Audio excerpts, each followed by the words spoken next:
Mark எழுதின சுவிசேஷம் 15ஆம் அதிகாரம்.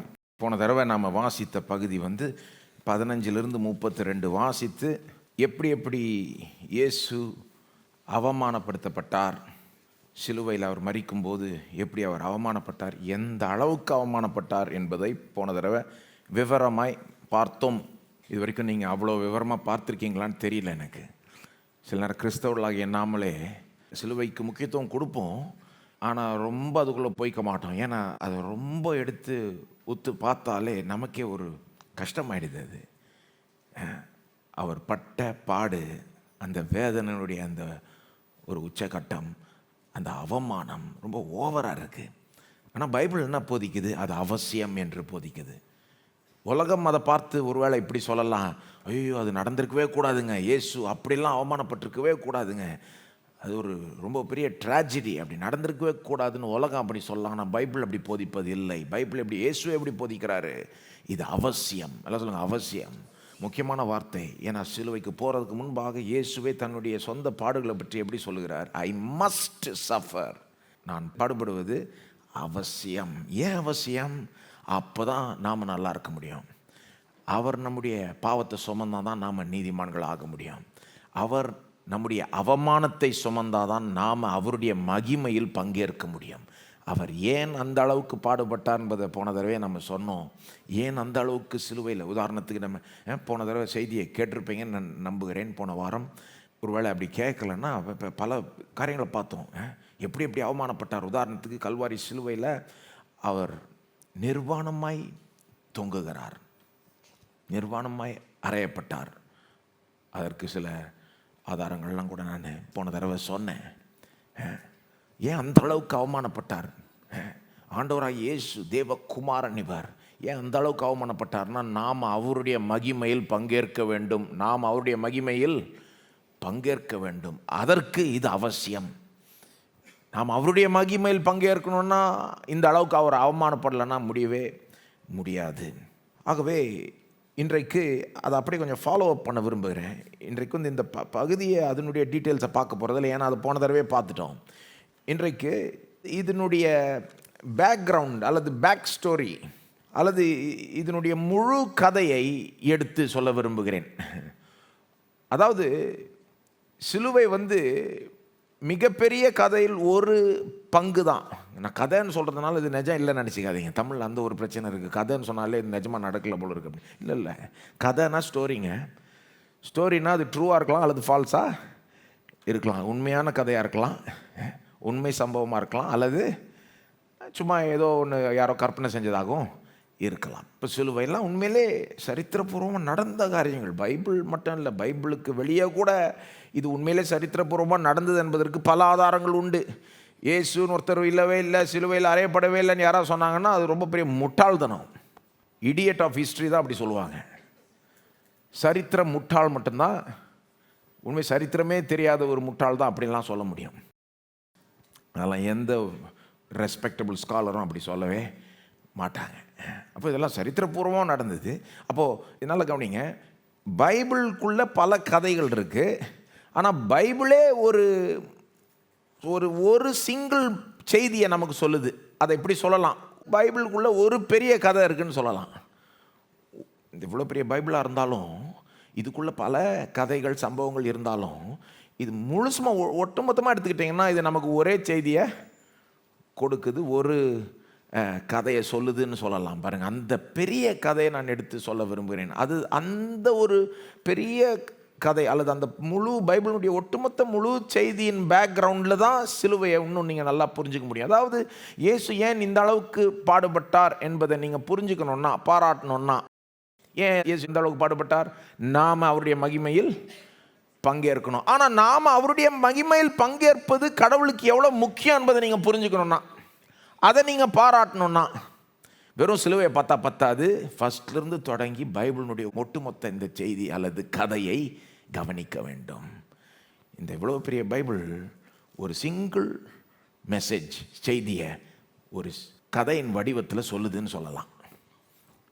This big Bible gives us one message in the form of one big story. அந்த ஒரு பிக் ஸ்டோரி, பிக் பிக்சர், முழு படம். அதை தான் இன்றைக்கு நான் எடுத்து சொல்ல விரும்புகிறேன். அதாவது என்ன அந்த முழு படம்? சிருஷ்டிப்பு, கிரியேஷன், வீழ்ச்சி, ஃபால், மீட்பு, ரிடம்ஷன், மகிமைப்படுத்துதல், குளோரிஃபிகேஷன் என்று 4 பிரித்து இந்த முழு கதை எடுத்து சொல்ல விரும்புகிறேன். அதாவது தேவன் எப்படி நம்மளை மகிமையாய் சிருஷ்டித்தார், ஆனால் பாவத்தில் விழுந்ததுனால வீழ்ச்சி, விழுந்ததுனால அந்த மகிமையை நம்ம இழந்து போய் அவமானத்துக்குள்ளானோம். இயேசு வரார். ஏன் வராரு? பாவத்திலிருந்து மீட்டெடுக்கிறார். ஆனால் பாவத்திலிருந்து மீட்டெடுக்கும் போது அந்த பாவத்து நிமித்தமாய் வந்த அந்த அவமானத்திலிருந்து நம்மளை மீட்டெடுக்கிறார். கடைசியில் இந்த மீட்பை பூரணப்படுத்துகிறார் அல்லது முழு மகிமைக்கு கொண்டு வருகிறார். ஒரு நாள் பாவமே இல்லாத ஒரு உலகம், அவமானம் எந்த விதத்திலையும் இல்லாத ஒரு உலகத்தில் நாம் வாழப்போகிறோம். இதுதான் Bible. What does the whole Bible teach about glory and shame? முழு பைபிள் மகிமையை பற்றி, மனுஷனுடைய மகிமையை பற்றி மற்றும் இந்த அவமானம் என்ற இந்த காரியத்தை பற்றி என்ன போதிக்குது, அதுதான் இன்றைக்கி பார்க்க போகிறோம். பைபிளினுடைய இந்த சப்ஜெக்டை குறித்து பைபிளினுடைய முழு போதனை, பிக் பிக்சர். அதுக்கு இந்த 4 பகுதிகள் இருக்குது. என்ன 4 பகுதிகள்? Creation, fall, redemption, glorification. தமிழில் சிருஷ்டிப்பு, வீழ்ச்சி, மீட்பு, மகிமைப்படுத்துதல். இந்த வார்த்தைகள் வேணும்னு நான் இங்கிலீஷில் சொல்கிறேன், ஏன்னா முக்கியமான வார்த்தைகள். நீங்கள் போய் நீங்களாக படிக்கணும், கூகுள் சர்ச் அடிக்கணும், ஏஐயில் சர்ச் பண்ணணும், கொஞ்சம் பிப்ளிக்கல் தியாலஜி படிக்கணும் அப்படின்னா இந்த வார்த்தைகள் தெரிஞ்சுக்கிட்டாலே பெருசாக படிக்கலாம். ஏன்னா இந்த வார்த்தைகள் எப்படின்னா, நான் சொன்னது போல் பைபிளையே 4 சாப்டராக சுருக்கி சொல்கிற மாதிரிங்க. இவ்வளோ பெரிய பைபிள் இருக்குது, ஆனால் இந்த முழு பைபிளை 4 சாப்டராக சுருக்கிடலாம், 4 பகுதியாக சுருக்கிடலாம். என்னது? சிருஷ்டிப்பு. அடுத்த சாப்டர் வந்து வீழ்ச்சி, எப்படி மனுஷன் விழுந்தான். அடுத்தது வந்து எப்படி இயேசு நம்மளை மீட்டெடுக்கும்படி வருகிறார், அந்த மீட்பை பூரணப்படுத்துகிறார் அல்லது மகிமையான ஒரு நிலைக்கு கொண்டு வருகிறார். இந்த 4 சாப்டர் அல்லது இந்த அவுட்லைனை நீங்கள் நிறைய காரியங்களுக்கு பயன்படுத்தலாம். இது நான் இன்றைக்கு என்ன பண்ண போகிறேன், இந்த மகிமை, அதாவது மனுஷனுடைய மகிமை மற்றும் அவமானம் என்ற இந்த கருத்தை எடுத்து இந்த 4 சாப்டர் வழியாக சிந்திச்சு பார்க்க போகிறோம். சரியா? we're going to run this glory and shame concept, man's glory and shame, through these 4 headings: creation, fall, redemption, glory. மனுஷனுடைய மகிமை மற்றும் இந்த அவமானம் என்ற காரியத்தை இந்த 4 பகுதிகளாக, இந்த 4 காரியங்கள் வழியாக வச்சு நம்ம சிந்திக்கும் போது பைபிளினுடைய ஒட்டுமொத்த போதனை நமக்கு கிடைச்சிரும். இயேசு ஏன் இந்த அளவுக்கு அவமானப்பட்டார்ன்றதையும் புரிஞ்சுக்கலாம். இதிலிருந்து மேக்சிமமாக பயனடைகிறதுக்கும் வழி திறக்கப்படும். இதிலிருந்து இது பாயிண்ட் என்னங்க, ஏன் இதுக்குள்ளே பார்க்குறேன் நான்? வெறும் ஏதோ பைபிளுடைய ஒட்டுமொத்த போதனை மகிமை பற்றி என்ன போதிக்குது, மனுஷனுக்கு வர வேண்டிய மகிமை என்னது அப்படின்னு என்ன போதிக்குது தெரிஞ்சுக்கணுன்றது மட்டும் இல்லை, இயேசு ஏன் இந்த அளவுக்கு அவமானப்பட்டார்னு தெரிஞ்சுக்கணுன்றது மட்டும் இல்லை, நாம் இதிலிருந்து பயனடைய வேண்டும். நம்முடைய நிந்தை எல்லாம், அவமானம் எல்லாம் மகிமையாய் திருப்பப்பட வேண்டும். அநேகர் இன்றைக்கு நாம் மகிமையெல்லாம் பேசிக்கிட்டு இருக்கோம். அநேகர் இன்றைக்கி அவமான ஒரு நிலையில் தான் வாழ்ந்துக்கிட்டு இருக்கிறாங்க. அவங்களுக்கு அவமானம் ஊட்டுகிற சில சூழ்நிலைகள் இருந்து கொண்டு இருக்கிறது. ஒருவேளை இதையும் அதையும் இழந்து அதன் மூலமாக ஒரு அவமானம் ஏற்பட்டிருக்கலாம், பலரால் இழிவுபடுத்தப்பட்டிருக்கலாம், அல்லது உங்களுக்கே ஒரு அவமான உணர்வு இருக்கலாம். அவமான உணர்வுனா தெரியும்ல, எனக்கு தகுதியே இல்லை, நான் மோசமானவன், என்ன நானே பார்த்தா எனக்கே அருவருப்பு வருது, அவமான ஒரு எங்கேயா போய் ஒளிஞ்சிக்கணும் போல் இருக்குது, யார் கண்ணிலையும் முழிக்கிறதுக்கு எனக்கு தோணலை. அவமான உணர்வு நிறைய பேர் ஆட்கொள்ளுது.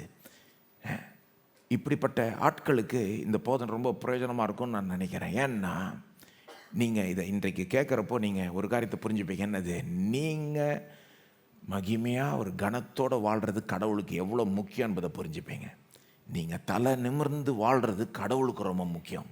உங்களுக்கு எவ்வளோ முக்கியன்றதை விட அவருக்கு ரொம்ப முக்கியம். நீங்கள் நல்லா இருப்பது அவருக்கு ரொம்ப முக்கியம். எந்த அளவுக்கு முக்கியம்னு உங்களுக்கே தெரியுமா? நான் கேட்குறேன். முக்கால்வாசி பேருக்கு தெரியாதுன்னு தான் நான் சொல்லுவேன். நீங்கள் நல்லா இருப்பது கடவுளுக்கு எவ்வளோ முக்கியம்னு உங்களுக்கு தெரியுமாங்க? அதான் பார்க்க போகிறோம் இன்றைக்கி. எப்படி பார்க்க போகிறோம்? கடவுளுடைய ஒட்டு மொத்த திட்டத்தையே பார்க்க போகிறோம், தொடக்கத்திலிருந்து முடிவு வரைக்கும். எப்படி அவர் மனுஷனுக்கு ஒரு மகிமையை திட்டம் போட்டார், ரொம்ப உயர்வான நிலையில் வாழணும்னு திட்டம் போட்டார். ஆனால் அது மனுஷனுடைய பாவத்தினால் கெட்டுது. ஆனால் தேவனுடைய திட்டத்தை யாரும் தடுத்து நிறுத்தவே முடியாது. ஆகவே தான் இயேசு வந்து அந்த நிலையிலிருந்து மீட்டெடுத்து திரும்ப அந்த இழந்து போன அந்த மகிமையை மனுஷனுக்கு தருகிறார். ஒரு நாள் அதை பூரணப்படுத்துகிறார். சரி, பார்ப்போமா? பார்ப்போம். கிரியேஷன் ஃபஸ்ட்டு, சிருஷ்டிப்பு. இந்த 4 ஹெட்டிங்கை வச்சு நீங்கள் எந்த கருத்தை வேணால் திங்க் பண்ணலாம், அது ரொம்ப பிரயோஜனமாக இருக்கும்.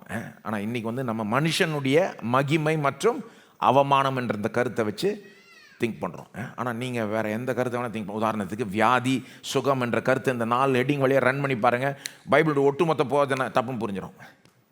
வியாதி சுகத்தை இந்த 4 ஹெட்டிங் வழியாக ரன் பண்ணி பாருங்கள். என்ன சொல்லுது பைபிளுடைய ஒட்டுமொத்த போதனை? என்ன? வியாதி சுகத்தை பற்றி. உலகத்தை சிருஷ்டிக்கிறப்போ வியாதியே இல்லை, ஆனால் மனுஷனுடைய பாவத்தினால தான் வியாதி உள்ள நுழைஞ்சுது. ஆனால் இயேசு வந்து மீட்டெடுக்கிறார், பாவத்திலிருந்து மீட்டெடுக்கிறார். அப்படின்னா பாவத்தின் விளைவாகிய வியாதியிலிருந்தும் ஏதோ ஒரு விதத்தில் மீட்டெடுக்கிறார். இது இன்றைக்கு பூரணமாய் இந்த மீட்பை நம்ம பார்க்கவில்லை, ஆனால் ஒரு நாள் அதை பூரணமாக பார்ப்போம். எந்த அளவுக்கு பூரணமாக பார்ப்போம்? வியாதியே இல்லாத ஒரு உலகத்தில் வாழும். பாருங்கள், பைபிளுடைய ஒட்டுமொத்த சுருக்கி சொல்லிட்டேன், அவ்வளோதான். இந்த 4 ஹெட்டிங்கை வச்சிங்கன்னா எதை வேணால் ஈஸியாக புரிஞ்சுக்கலாம். உதாரணத்துக்கு குடும்ப பிரச்சனை, இந்த 4 ஹெட்டிங் வழியாக ரன் பண்ணி பாருங்கள். குடும்ப பிரச்சனை வந்து ஆதியில் இருந்துதா? இல்லை, எந்த பிரச்சனையும் இல்லை. திருமண உறவில் பிரச்சனையே இல்லை, ஏன்னா அப்படிப்பட்ட உலகத்தை உண்டாக்கினார் தேவன். ஆனால் மனுஷனுடைய பாவத்தினால தான் திருமண பிரச்சனையே உள்ளே வந்தது. மனித உறவுகளில் பிரச்சனையே அங்கே தான் தொடங்குச்சு. இயேசு நம்மளை பாவத்திலிருந்து மீட்டெடுக்க வருகிறார்னா பாவம் மட்டும் இல்லை, பாவத்தினுடைய விளைவில் இருக்கிற அந்த ஒன்று வந்து இந்த குடும்ப பிரச்சனை அல்லது மனித உறவுகளில் இருக்கிற பிரச்சனை, அதிலிருந்தும் நம்மளை மீட்டெடுக்கிறார். ஒரு நாள் வரும், எந்த அளவுக்கு இந்த மீட்பு பூரணமடையன்னா, புதிய வானம் புதிய பூமியில் மனிதர்கள் உறவுல எந்த பிரச்சனையும் இருக்காது. அன்பு தான் நிறைவாய் அல்லது பூரணப்படுத்தப்படும். மனித உறவுகள் மத்தியில் ஒரு பூரண ஒரு அன்பு இருக்கும். என்னைக்கு ஒரு நாள், இன்றைக்கே அதனுடைய முன்ரூசியை நாம் அனுபவிக்க தொடங்கலாம். ஆகவே இது இந்த 4 ஹெட்டிங்கை வச்சு நீங்கள் என்னத்தை வேணால் ரன் பண்ணலாம். இது உங்களுக்கு ரொம்ப பிரயோஜனமாக இருக்கும். அதனால தான் சொல்கிறேன், வாழ்க்கையில் எதையுமே ஒரு கிறிஸ்தவனாக புரிஞ்சுக்கணும்னா இந்த 4 வச்சு திங்க் பண்ணி பாருங்கள். டப்புன்னு புரிஞ்சுப்பேன். ஓ, இதுதான் கரெக்டு. உலகத்தான் மாதிரி திங்க் பண்ணக்கூடாது. எப்போவுமே நாம் டிஃப்ரெண்ட்டாக திங்க் பண்ணணும். பைபிள் இதை பற்றி என்ன போதிக்குது? ஒட்டுமொத்தமாக என்ன போதிக்குது? மனுஷனுடைய மகிமை மற்றும் இந்த அவமானம் என்ற இந்த காரியத்தை பற்றி பைபிள் ஒட்டுமொத்தமாக என்ன போதிக்குது, அதை பார்க்க போகிறோம். சிருஷ்டிப்பு. நீங்கள் வேணுன்னா அதிகம் 1ஆம் அதிகாரம் திருப்பிக்கலாம். மார்க் 15 புரிஞ்சுக்கணுன்னா முழு கதையை புரிஞ்சுக்கணும். முழு கதையை புரிஞ்சுக்கணுன்னா அதிகம் போகாமல் இருக்க முடியாது. பைபிளில் இருக்க முதல் 3 அதிகாரம் பாதி கதையை சொல்லிடுது. சிருஷ்டிப்பையும் வீழ்ச்சி முதல் 3 அதிகாரத்திலே வந்துடுது. மனுஷனுடைய இந்த மகிமை அவமானம் என்ற இந்த கதை எங்கே தொடங்குது? ஆதியாகமம் 1:26 தொடங்குது. முதல் முறையாக மனுஷன் எங்கே பைபிளில் சொல்லப்படுகிறான், மனுஷன் எங்கே மென்ஷன் பண்ணப்படுகிறான்? 26ஆம் வசனம், ஆதியாகமம் 1:26. எப்படி தேவன் மனுஷனை சிருஷ்டித்தார், எப்படி சிருஷ்டிக்க தீர்மானித்தார், எவ்விதமாய் சிருஷ்டிக்க தீர்மானித்தார்? தேவனுடைய சாயலையும் தேவனுடைய ரூபத்திலையும் 26 சொல்லப்படுது இல்லையா? உலகத்தில் வந்து வேறு விதமாக சொல்லுவாங்க, மனிதர்கள் எப்படி உண்டானாங்க, what is the origin of man, எங்கேருந்து வந்தான் மனுஷன் அப்படின்ற கேள்வி எழுப்புனீங்கன்னா பைபிள் ஒரு ஆன்சர் சொல்லுது. உலகத்தில் அவங்க ஒரு ஆன்சர் சொல்கிறாங்க. அவங்க என்ன சொல்கிறாங்க?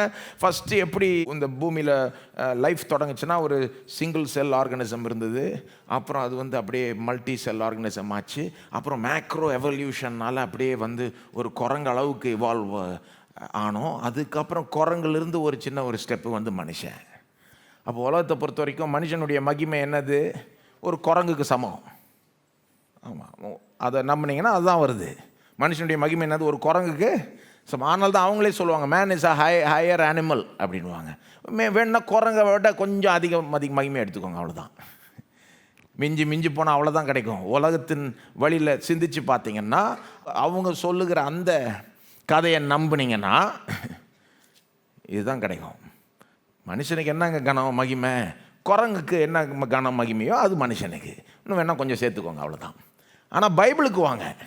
பைபிளுக்கு வந்தீங்கன்னா மனுஷனை எப்படி சிருஷ்டிக்கணுன்ற ஒரு தீர்மானத்தை எடுக்கிறப்போ தேவன் என்ன தீர்மானிக்கிறார்? 26ஆம் வசனம், நமது சாயலாகவும் நமது ரூபத்தின்படியையும் மனுஷனை உண்டாக்குவோமாக, அவர்கள் சமுத்திரத்தின் மச்சங்களையும் ஆகாயத்து பறவைகளையும் மிருக ஜீவன்களையும் பூமி அனைத்தையும் பூமியின் மேல் ஊறும் சகல பிராணிகளையும் ஆளக்கடவர்கள் என்றார். இந்த மகிமையான தேவன் எவ்வளோ எல்லாத்தையும் சிருஷ்டித்து வந்துட்டாரு. சூரியன் சந்திரன் நட்சத்திரம்லாம் சிருஷ்டித்தார், மிருகங்களை சிருஷ்டித்தார், மற்ற மரஞ்செடி கொடிகள்லாம் சிருஷ்டித்தார். கடைசியாக மனுஷனை சிருஷ்டிக்கிறப்போ அவர் என்ன தீர்மானத்துக்கு வராரு? மனுஷனை எப்படி சிருஷ்டிக்கணும்? நம்மளை போல சிருஷ்டிக்கணுன்றாரு. நம்முடைய சாயல்லையும் ரூபத்திலும். யார் பேசுகிறது? மகிமையான தேவன், வானத்தையும் பூமியும் படைச்ச தேவன், வெளிச்சம் கடவுதுன்னு சொல்லி உண்டாக்கின தேவன், எல்லாத்தையும் தம்முடைய வார்த்தையை சொல்லி சொல்லி உண்டாக்கின தேவன் இப்போ மனுஷனை எப்படி உண்டாக்கணுன்றாரு? நம்மளை போல உண்டாக்கணும். ஏன்? அவன் நம்மளை போல ஆளணுன்றாரு. பூமி அனைத்தையுமே அவன் ஆளணும். அப்போ பாருங்க, இந்த ஃபர்ஸ்ட் வசனத்திலே பைபிள் என்ன சொல்லுது? மனுஷனுக்கு வேற எந்த சிருஷ்டிப்புக்கும் இல்லாத ஒரு கனமும் மகிமையும் கொடுக்கணுன்றதை தேவன் திட்டமிட்டார். குரங்கு வேற, மனுஷன் வேற. உலகத்தின் வழியில் போனீங்கன்னா ஏதோ குரங்குக்கு சமம், அவ்வளோதான். மிஞ்சி மிஞ்சி போனால் அதை விட கொஞ்சம் அதிகம். பைபிளில் பார்த்தீங்கன்னா மனுஷனுக்கு எப்படிப்பட்ட மகிமை கனம் திட்டமிடப்பட்டது? கடவுளுக்கு அடுத்தபடி மனுஷனுக்கு தான் கனமும் மகிமையும். அப்படிதான் இருக்கு. கடவுள் மகிமையானவர்னா அவரை போல மனுஷனை உண்டாக்குறாருன்னா மனுஷனும் ஒரு விதத்தில் மகிமையானவன் தானே, என்னங்க இல்லையா? ஆமாங்க. இந்த பைபிளில் வெளிப்படுத்தப்படுகிற கடவுள் எவ்வளோ மகிமையானவர். அவரை ஏறெடுத்து கூட பார்க்க முடியாது. யாரும் வாசம் செய்யாத ஒரு ஒளியில், நெருங்க முடியாத ஒரு ஒளியில் வாசம் செய்கிறார் தேவன். Unapproachable light. இந்த மகிமையான தேவன் மனுஷனை தம்மை போல் உண்டாக்குகிறார். அப்படின்னா மனுஷனுக்கு அங்கே ஃபஸ்ட்டு வசனத்திலே நமக்கு ஒரு தெளிவு வந்துடுது. என்னது? மனுஷனுக்கு ரொம்ப பெரிய ஒரு கனத்தையும் மகிமையும் தேவன் விரும்புகிறார். அதுபோலவே சிருஷ்டித்தார். 27ஆம் வசனம். இந்த சிருஷ்டிப்பை அப்படியே நான் பார்த்துட்டு போகிறேன் பாருங்க. 27ஆம் வசனம் என்ன சொல்லுது? அது போலவே சிருஷ்டித்தார். அப்போ மகிமையான ஒரு நிலையில் மனுஷனை உண்டாக்குறார் தேவன். மற்ற சிருஷ்டிப்புகளை போல கிடையாது. சூரியன் சந்திரன் நட்சத்திரத்தை விட, மிருகங்களை விட, மலைகள் நதிகள் அதெல்லாம் விட மனுஷனுக்கு தான் ரொம்ப ஒரு உயர்வான ஒரு நிலையை தேவன் திட்டமிட்டு அதை அப்படியே செய்கிறார். அவனுடைய அந்த மகிமையான நிலை எப்படிப்பட்டதாக இருந்ததுன்னு பார்க்கணுன்னா தொடர்ந்து வாசிக்கணும். எது வரைக்கும் வாசிக்கணும்? 2ஆம் அதிகாரம் முடிகிற வரைக்கும் வாசிக்கணும்.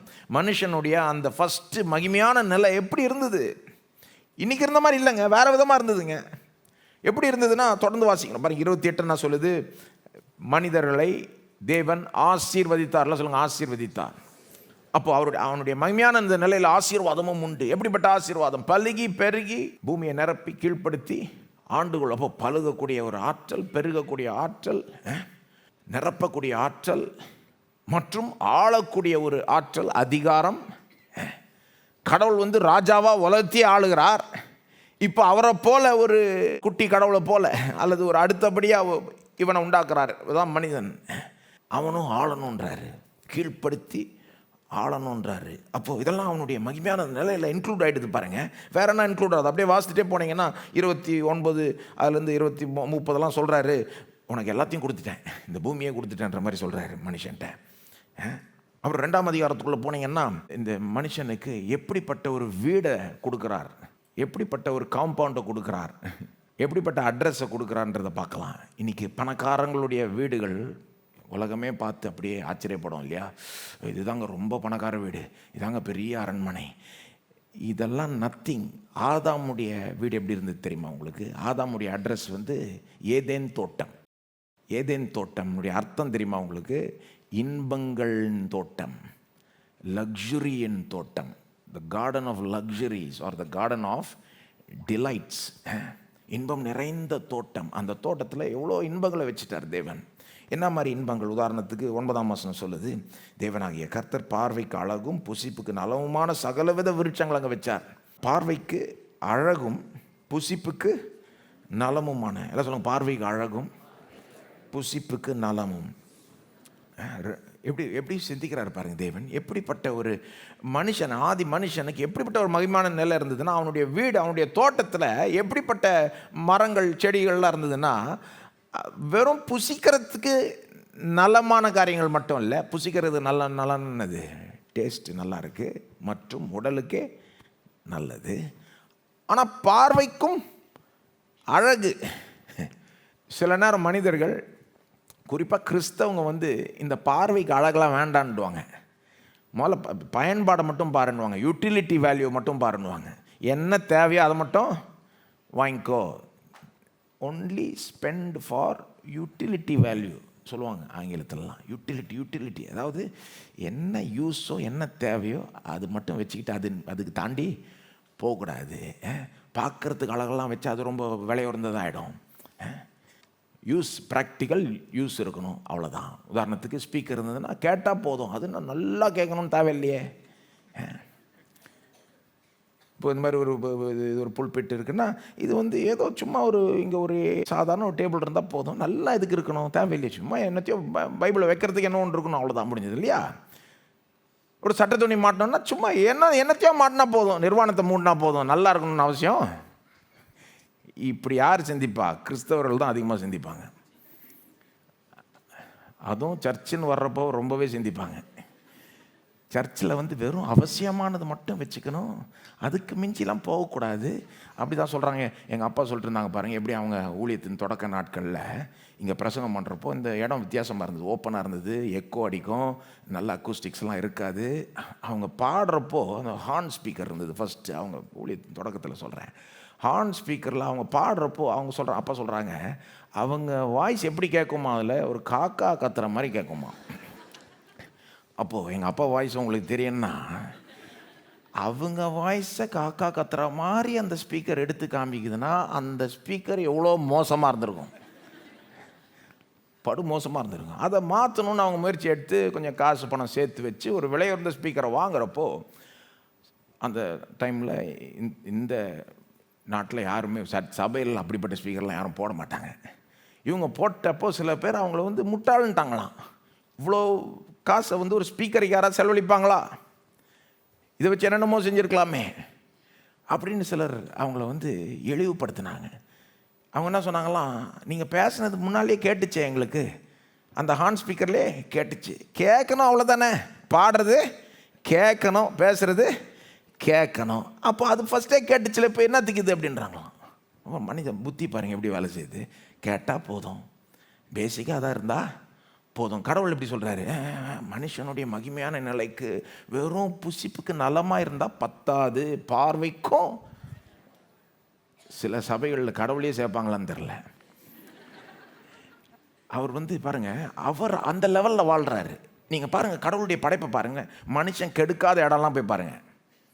மனுஷன் பில்டிங் கட்டி கெடுத்து வைக்காத இடம், அப்படியே பியோர், அப்படியே சிருஷ்டிப்பு படைப்பு இருக்கிறத போய் பார்த்தீங்கன்னா அங்கே ஃபங்க்ஷனையும் பார்க்கலாம், என்னது பயன்பாடு, யூட்டிலிட்டியும் பார்க்கலாம், அதே நேரத்தில் அழகும் பார்க்கலாம். ஒரு மரத்தையே எப்படி டிசைன் பண்ணியிருக்கிறார் தேவன். அதில் வந்து அந்த வேர்லேருந்து தண்ணி போகணும், எல்லா இடத்துக்கும் ஸ்ப்ரெட் ஆகணும், ஃபங்க்ஷன், ப்ராக்டிக்கல், ஒரு யூட்டிலிட்டி, ஒரு பயன்பாடு இருக்குது அதில். ஆனால் அது மட்டும் இல்லை, பார்க்குறதுக்கும் அந்த டிசைனே அழகாக இருக்குது. ரெண்டுத்தையும் கம்பைன் பண்ணுறார் தேவன். என்னத்தை? பயன்பாட்டையும் அழகையும். மனுஷனுடைய மகிமையான நிலைக்கு ரெண்டுமே தேவை. அவனுக்கு யூஸ்ஃபுல்லான திங்ஸ் இருக்கணும் அந்த தோட்டத்தில், ஆனால் பார்க்குறதுக்கும் அழகாக இருக்கணும். அதுக்கப்புறம் சொல்லுது பாருங்கள், இந்த தோட்டத்தில் என்னென்ன இருந்தது, பல விதமான லக்ஸுரிஸ், ஆடம்பரங்கள் அந்த தோட்டத்தில் இருந்ததா இல்லையா? 10லிருந்து 14 வாசித்தீங்கன்னா அதெல்லாம் பார்க்கலாம் பாருங்கள். 4 நதிகள் ஒரு மனுஷனுக்கு அங்கே ஓடுது, பொன் விளைகிற ஒரு பூமி அங்கே வச்சிருக்கிறாரு, அந்த நிலத்தின் பொன் நல்லதாக இருந்தது, 12ஆம் வசனம் சொல்லுது. விலையேற பெற்ற கற்கள் அங்கே இருந்தது. நான் கேட்குறேன், விலையேற பெற்ற கற்களுக்கு என்னங்க ப்ராக்டிக்கல் வேல்யூ? வெறும் நமக்கு தேவைப்படுறது மட்டும்தாங்க இருக்கணும் அப்படின்னு சொல்கிறவங்கள பார்த்து கேட்குறேன், விலையேற பெற்ற கற்களை ஏன் வச்சார்? தேவையா? அது ப்ராக்டிக்கல் வேல்யூ இருக்கான்னு கேட்குறேன் நான். அது வந்து எக்ஸ்ட்ரா, அது கொஞ்சம் அவர் ஷோ ஆஃப் பண்ணுறாரு தேவன். அது அவர் பெரியவருங்க, அவர் வச்சுக்கிட்டு போகிறாரு. மனுஷனும் உண்டாக்குறார், தம்மை போல் உண்டாக்குறாரு, ஆனால் அவனுக்கும் கொஞ்சம் இதெல்லாம் இருக்கட்டும் அப்படின்றார். ஏன்னா நம்மளை போல் உண்டாக்கிட்டோம். அப்போ வந்து அவனுடைய அந்த இடம் பாருங்கள், அந்த தோட்டம் அவ்வளோ ஒரு மகிமையான ஒரு தோட்டமாக இருக்குது. அப்புறம் அவனுக்கு வேற என்ன கொடுக்குறாரு? அவனுடைய மகிமையான நிலையில் வேற என்ன வருது? 15ஆம் வசனத்தில் பார்த்தீங்கன்னா வேலையை கொடுக்குறாருல, சொல்லுங்கள் வேலை. இதெல்லாம் அவனுடைய மகிமையான நிலையில் இருக்குது பாருங்கள். பாவத்தில் விழுறதுக்கு முன்னாலேயே வேலையை கொடுத்துட்டார். வேலை செஞ்சு சம்பாதிக்கிறதுக்காக கிடையாது, அவனுக்கு எல்லா தேவைகளும் ஏற்கனவே சந்திக்கப்பட்டது. சாப்பாட்டுக்கு குறை கிடையாது, சம்பாத்தியத்துக்கு குறை கிடையாது. ஏன் வேலையை கொடுத்தார்? தன்னுடைய தாளந்து, ஆற்றல்களை வெளிப்படுத்தும்படி. தனக்கு ஒரு பர்சனல் ஃபுல்ஃபில்மெண்ட், ஒரு நிறைவு கிடைக்கும்படி. அதுக்கப்புறம் 16ஆம் வசனத்தில் பார்த்தீங்கன்னா, மனுஷனுக்கு கொடுக்கப்பட்ட அந்த ஃப்ரீடம், அந்த ஆதி மனுஷன் அந்த மகிமையான நிலை எப்படி இருந்ததுன்னா, அவனுக்கு நிறைய ஃப்ரீடம் இருந்தது. ஃப்ரீடம் எல்லாம் சொல்லுவோம், ஃப்ரீடம். 16ஆம் வசனம் சொல்லுது மனுஷனுடைய ஃப்ரீடம் பாருங்க. அங்கே தேவனாகிய கர்த்தர் மனுஷனை நோக்கி, நீ தோட்டத்தில் உள்ள சகல விருட்சத்தின் கனியையும் புசிக்கவே புசிக்கலாம். புசிக்கவே புசிக்கலாம்னா ஆங்கிலத்தில் எப்படி வந்தால், யூ மே ஃப்ரீலி ஈட், சாப்பிட்டுக்கோ, ஃப்ரீடம். அதுக்கப்புறம் சொல்கிறார், ஒரே ஒரு மரத்தின் கனியை மட்டும் சாப்பிடக்கூடாது. 17ஆம் வசனம். அப்போ பேசிக்கலி மனுஷனுக்கு எப்படிப்பட்ட ஒரு ஃப்ரீடம் இருந்ததுன்னா, ஒரே ஒரு ரெஸ்ட்ரிக்ஷன், ஒரு ரூலை தவிர வேறு என்ன வேணால் செஞ்சுக்கலாம். ஒரு மரத்தின் கனியை சாப்பிடக்கூடாது, அதை தவிர்த்து வேறு என்ன வேணால் சாப்பிட்டுக்கலாம், என்ன வேணால் செஞ்சுக்கலாம். பேசிக்கலி ஒரு ரூல். கிட்டத்தட்ட அப்சல்யூட் ஃப்ரீடம் கொடுக்கப்பட்டது மனுஷனுக்கு. இன்றைக்கு வாலிபர்கள்லாம் சில நேரம் உலகம் சொல்கிற ஒரு பொய்யை நம்பிடுறாங்க. உலகம் என்ன சொல்லுது? ஃப்ரீடம் ரொம்ப முக்கியம். ஃப்ரீடம்னா என்னது? நமக்கு வந்து யாருமே எந்த கண்டிஷனையும் போடக்கூடாது, எந்த ரெஸ்ட்ரிக்ஷனையும் வைக்கக்கூடாது, எந்த லிமிட்டேஷனும் இருக்கக்கூடாது, நம்ம என்ன வேணுமோ செஞ்சுக்கணும், யாரும் கேள்வி கேட்கவே கூடாது, அந்த அளவுக்கு நமக்கு ஃப்ரீடம் இருக்கிறது தான் நல்லது அப்படின்னு ஒரு பொய்யை புரட்டிக்கிட்டு இருக்கு உலகம். There is no such thing as absolute freedom. அப்படிப்பட்ட ஃப்ரீடம் அந்த உலகத்தில் இல்லவே இல்லை. அது ஒரு மாயை, அது ஒரு பொய். ஏன்னா எப்போவுமே ஒரு ஃப்ரீடத்துக்காக இன்னொரு ஃப்ரீடத்தை நீங்கள் இழக்கிறீங்க. எனக்கு விளக்க நேரம் இல்லை. There is no such thing as absolute freedom. There are lesser freedoms and greater freedoms. உங்களுக்கு ஒரு நாளைக்கு வந்து எக்கனாமிக் ஃப்ரீடம் வேணும்னா இன்றைக்கி வந்து வெட்டியாக நேரத்தை வேஸ்ட் பண்ணுற ஃப்ரீடமே இழக்கணும். நாளெல்லாம் உட்காந்துக்கிட்டு ரீலை பார்த்துக்கிட்டு நேரத்தை வேஸ்ட் பண்ணுறதும் ஒரு ஃப்ரீடம் தான். நான் வேணா உட்காந்து நாளெல்லாம் ரீலை பார்த்துக்கிட்டு டைமை வேஸ்ட் பண்ணுறேன், எனக்கு ஃப்ரீடம் இருக்குன்னு சொல்லலாம். அப்படி போனால் நாளைக்கு வரப்போகிற எக்கனாமிக் ஃப்ரீடம், பணம் காசு, பட்டினி இருக்க வேண்டியதுதான் நாளைக்கு. அந்த ஃப்ரீடம் போயிடும். அந்த பெரிய ஃப்ரீடம் வேணும்னா இந்த சிறிய ஃப்ரீடமை விட்டு கொடுத்துடணும். இல்லை வேணாம், எனக்கு இந்த ஃப்ரீடம் வேண்டாம், நாளெல்லாம் உட்காந்து வெட்டியாக ரீலை பார்க்குற ஃப்ரீடம் எனக்கு யாருக்கு வேணும்? தேவையே கிடையாது. டைமை வச்சு பிரயோஜனமுள்ள விதத்தில் பயன்படுத்தி அந்த பெரிய ஃப்ரீடத்துக்காக நான் பிரயாசப்படுகிறேன் இல்லையா? அப்போது there is lesser freedom, greater freedom, but in the Garden of Eden man was given the greatest possible freedom. மனிதனுக்கு அப்படிப்பட்ட ஃப்ரீடத்தை அதுக்கப்புறம் நீங்கள் பார்க்கவே முடியாது. இன்றைக்கி பாருங்கள், ஒன்று மனுஷன் ஒரு ரூலோட வாழ்ந்தாங்க. ஆதாம் ஏவாள் எத்தனை ரூல் இருந்தால் அவங்களுக்கு? ஒரு ரூல். இன்றைக்கி எத்தனை ரூல் இருக்குது? வீட்டிலே எத்தனையோ ரூல் இருக்குது, வேலையில் எத்தனையோ ரூல் இருக்குது, வீட்டிலேருந்து வேலைக்கு கிளம்பி போனீங்கன்னா நடுவில் வழியில் ரூல் இருக்குது. ஆயிரக்கணக்கான ரூல்ஸு இன்றைக்கு, கட்டுப்பாடுகள், லிமிட்டேஷன்ஸ், ரெஸ்ட்ரிக்ஷன்ஸ். சில கிறிஸ்தவங்களே ரூலை வர சேர்ப்பாங்க. மனுஷனுக்கு அப்படிப்பட்ட வாழ்க்கையை டிசைன் பண்ணல தேவன். ஒரு ஃப்ரீடத்தோடு வாழணும், அவரை கனப்படுத்தினா போதும், முடிஞ்சது. அதனால தான் அந்த ஒரு மரத்தின் கனியை சாப்பிடாதுன்னாரு. அதனுடைய அர்த்தம் என்ன? என்னை கனப்படுத்தி வாழு, மற்றபடி நீ என்ன வேணா செஞ்சுக்கோ. என்ன ஒரு ஃப்ரீடம், மகிமையான ஒரு நிலைங்க. கடைசியாக அவனுடைய அவனுடைய மகிமையான அந்த நிலையில் ஒரே ஒரு காரியம் தான் மிஸ்ஸிங்காக இருந்தது. அது என்னது? ஒரு மனைவி. அதுதான் 18ஆம் வசனம் சொல்லுது. தனிமையாக இருப்பது நல்லதில்லைன்னு தேவன் கண்டு ஏற்ற துணையை உண்டாக்குகிறார். அந்த மனைவியும் அவனுக்கு தேவை. அவனுடைய மகிமையான நிலைக்கு ஒரு மனைவியும் பொருந்தும். அவனுக்கு இப்படிப்பட்ட ஒரு ஏற்ற துணை வேணும். வெறும் மிருகங்கள் இருந்தால் பத்தாது, அவனை போல இன்னொரு ஒரு ஆள், ஆனால் வேற ஒரு ஜெண்டர் உள்ள ஆள். அந்த ஆணுக்கு ஒரு பெண் வேணும்.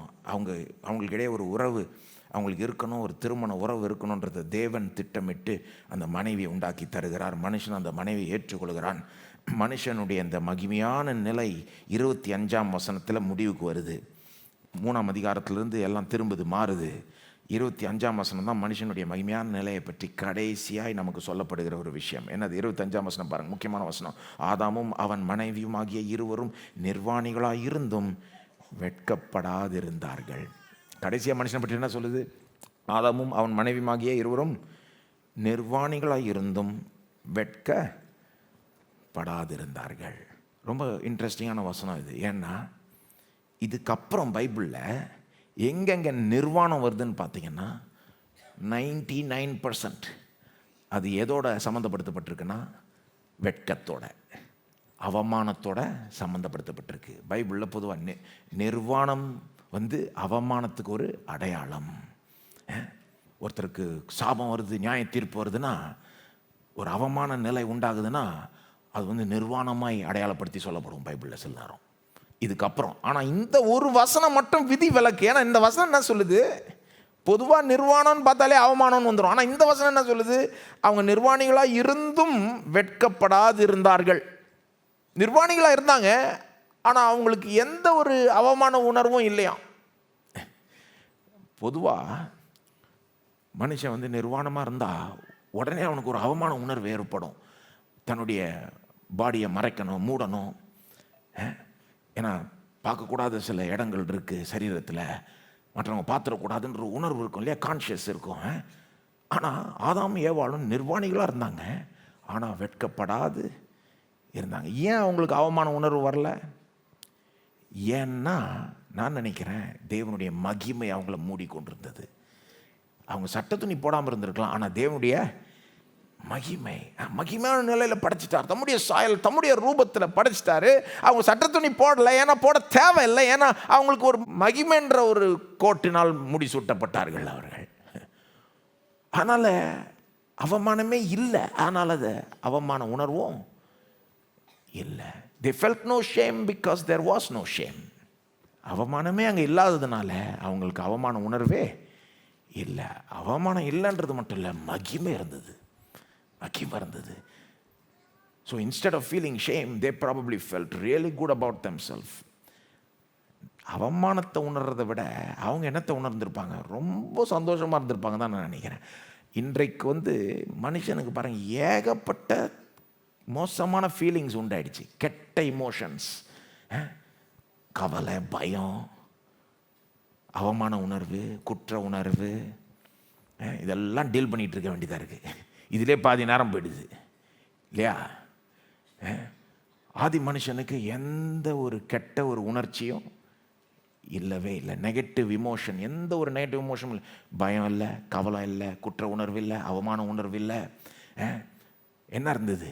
சமாதானம், சந்தோஷம், நிறைவு, திருப்தி. இதுதான் மனுஷனுடைய மகிமையான நிலை. எப்படிங்க இருந்தது? கடவுளோடு அவனுக்கு ஒரு உறவு இருக்குது. கடவுள் அவனை ஆசீர்வதிக்கிறார். கடவுள் அவனுக்கு தேவைப்படுறது எல்லாத்தையும் கொடுக்குறார். அளவுக்கு மிஞ்சி கொடுக்குறார். ஏழாலும் தாராளமாக கொடுக்குறார். ஆடம்பரங்களால் அவனுடைய வாழ்க்கையை நிறைச்சி விடுறாரு. அவனுடைய தோட்டத்தை நிறைச்சி விடுறாரு. வேலையை கொடுக்குறார். திருமண வாழ்க்கையை கொடுக்குறார். எவ்வளோ விதமான இன்பங்களை கொடுக்க முடியுமோ கொடுத்து அவனை ஆசீர்வதிக்கிறார். அவனும் நல்லா ஃபீல் பண்ணியிருப்பான். எல்லாமே மாறிடுது. அதுக்கப்புறம் 3ஆம் அதிகாரத்தில் எல்லாமே மாறுது. வீழ்ச்சி, எல்லாம் சொல்லுங்கள் வீழ்ச்சி. வீழ்ச்சி வந்து 3ஆம் அதிகாரம் முழுவதும் இந்த மனுஷன் எப்படி விழுந்தான்று சொல்லுகிற அதிகாரம். இதை 2ஆக பிரிச்சிடலாம் பாருங்கள்.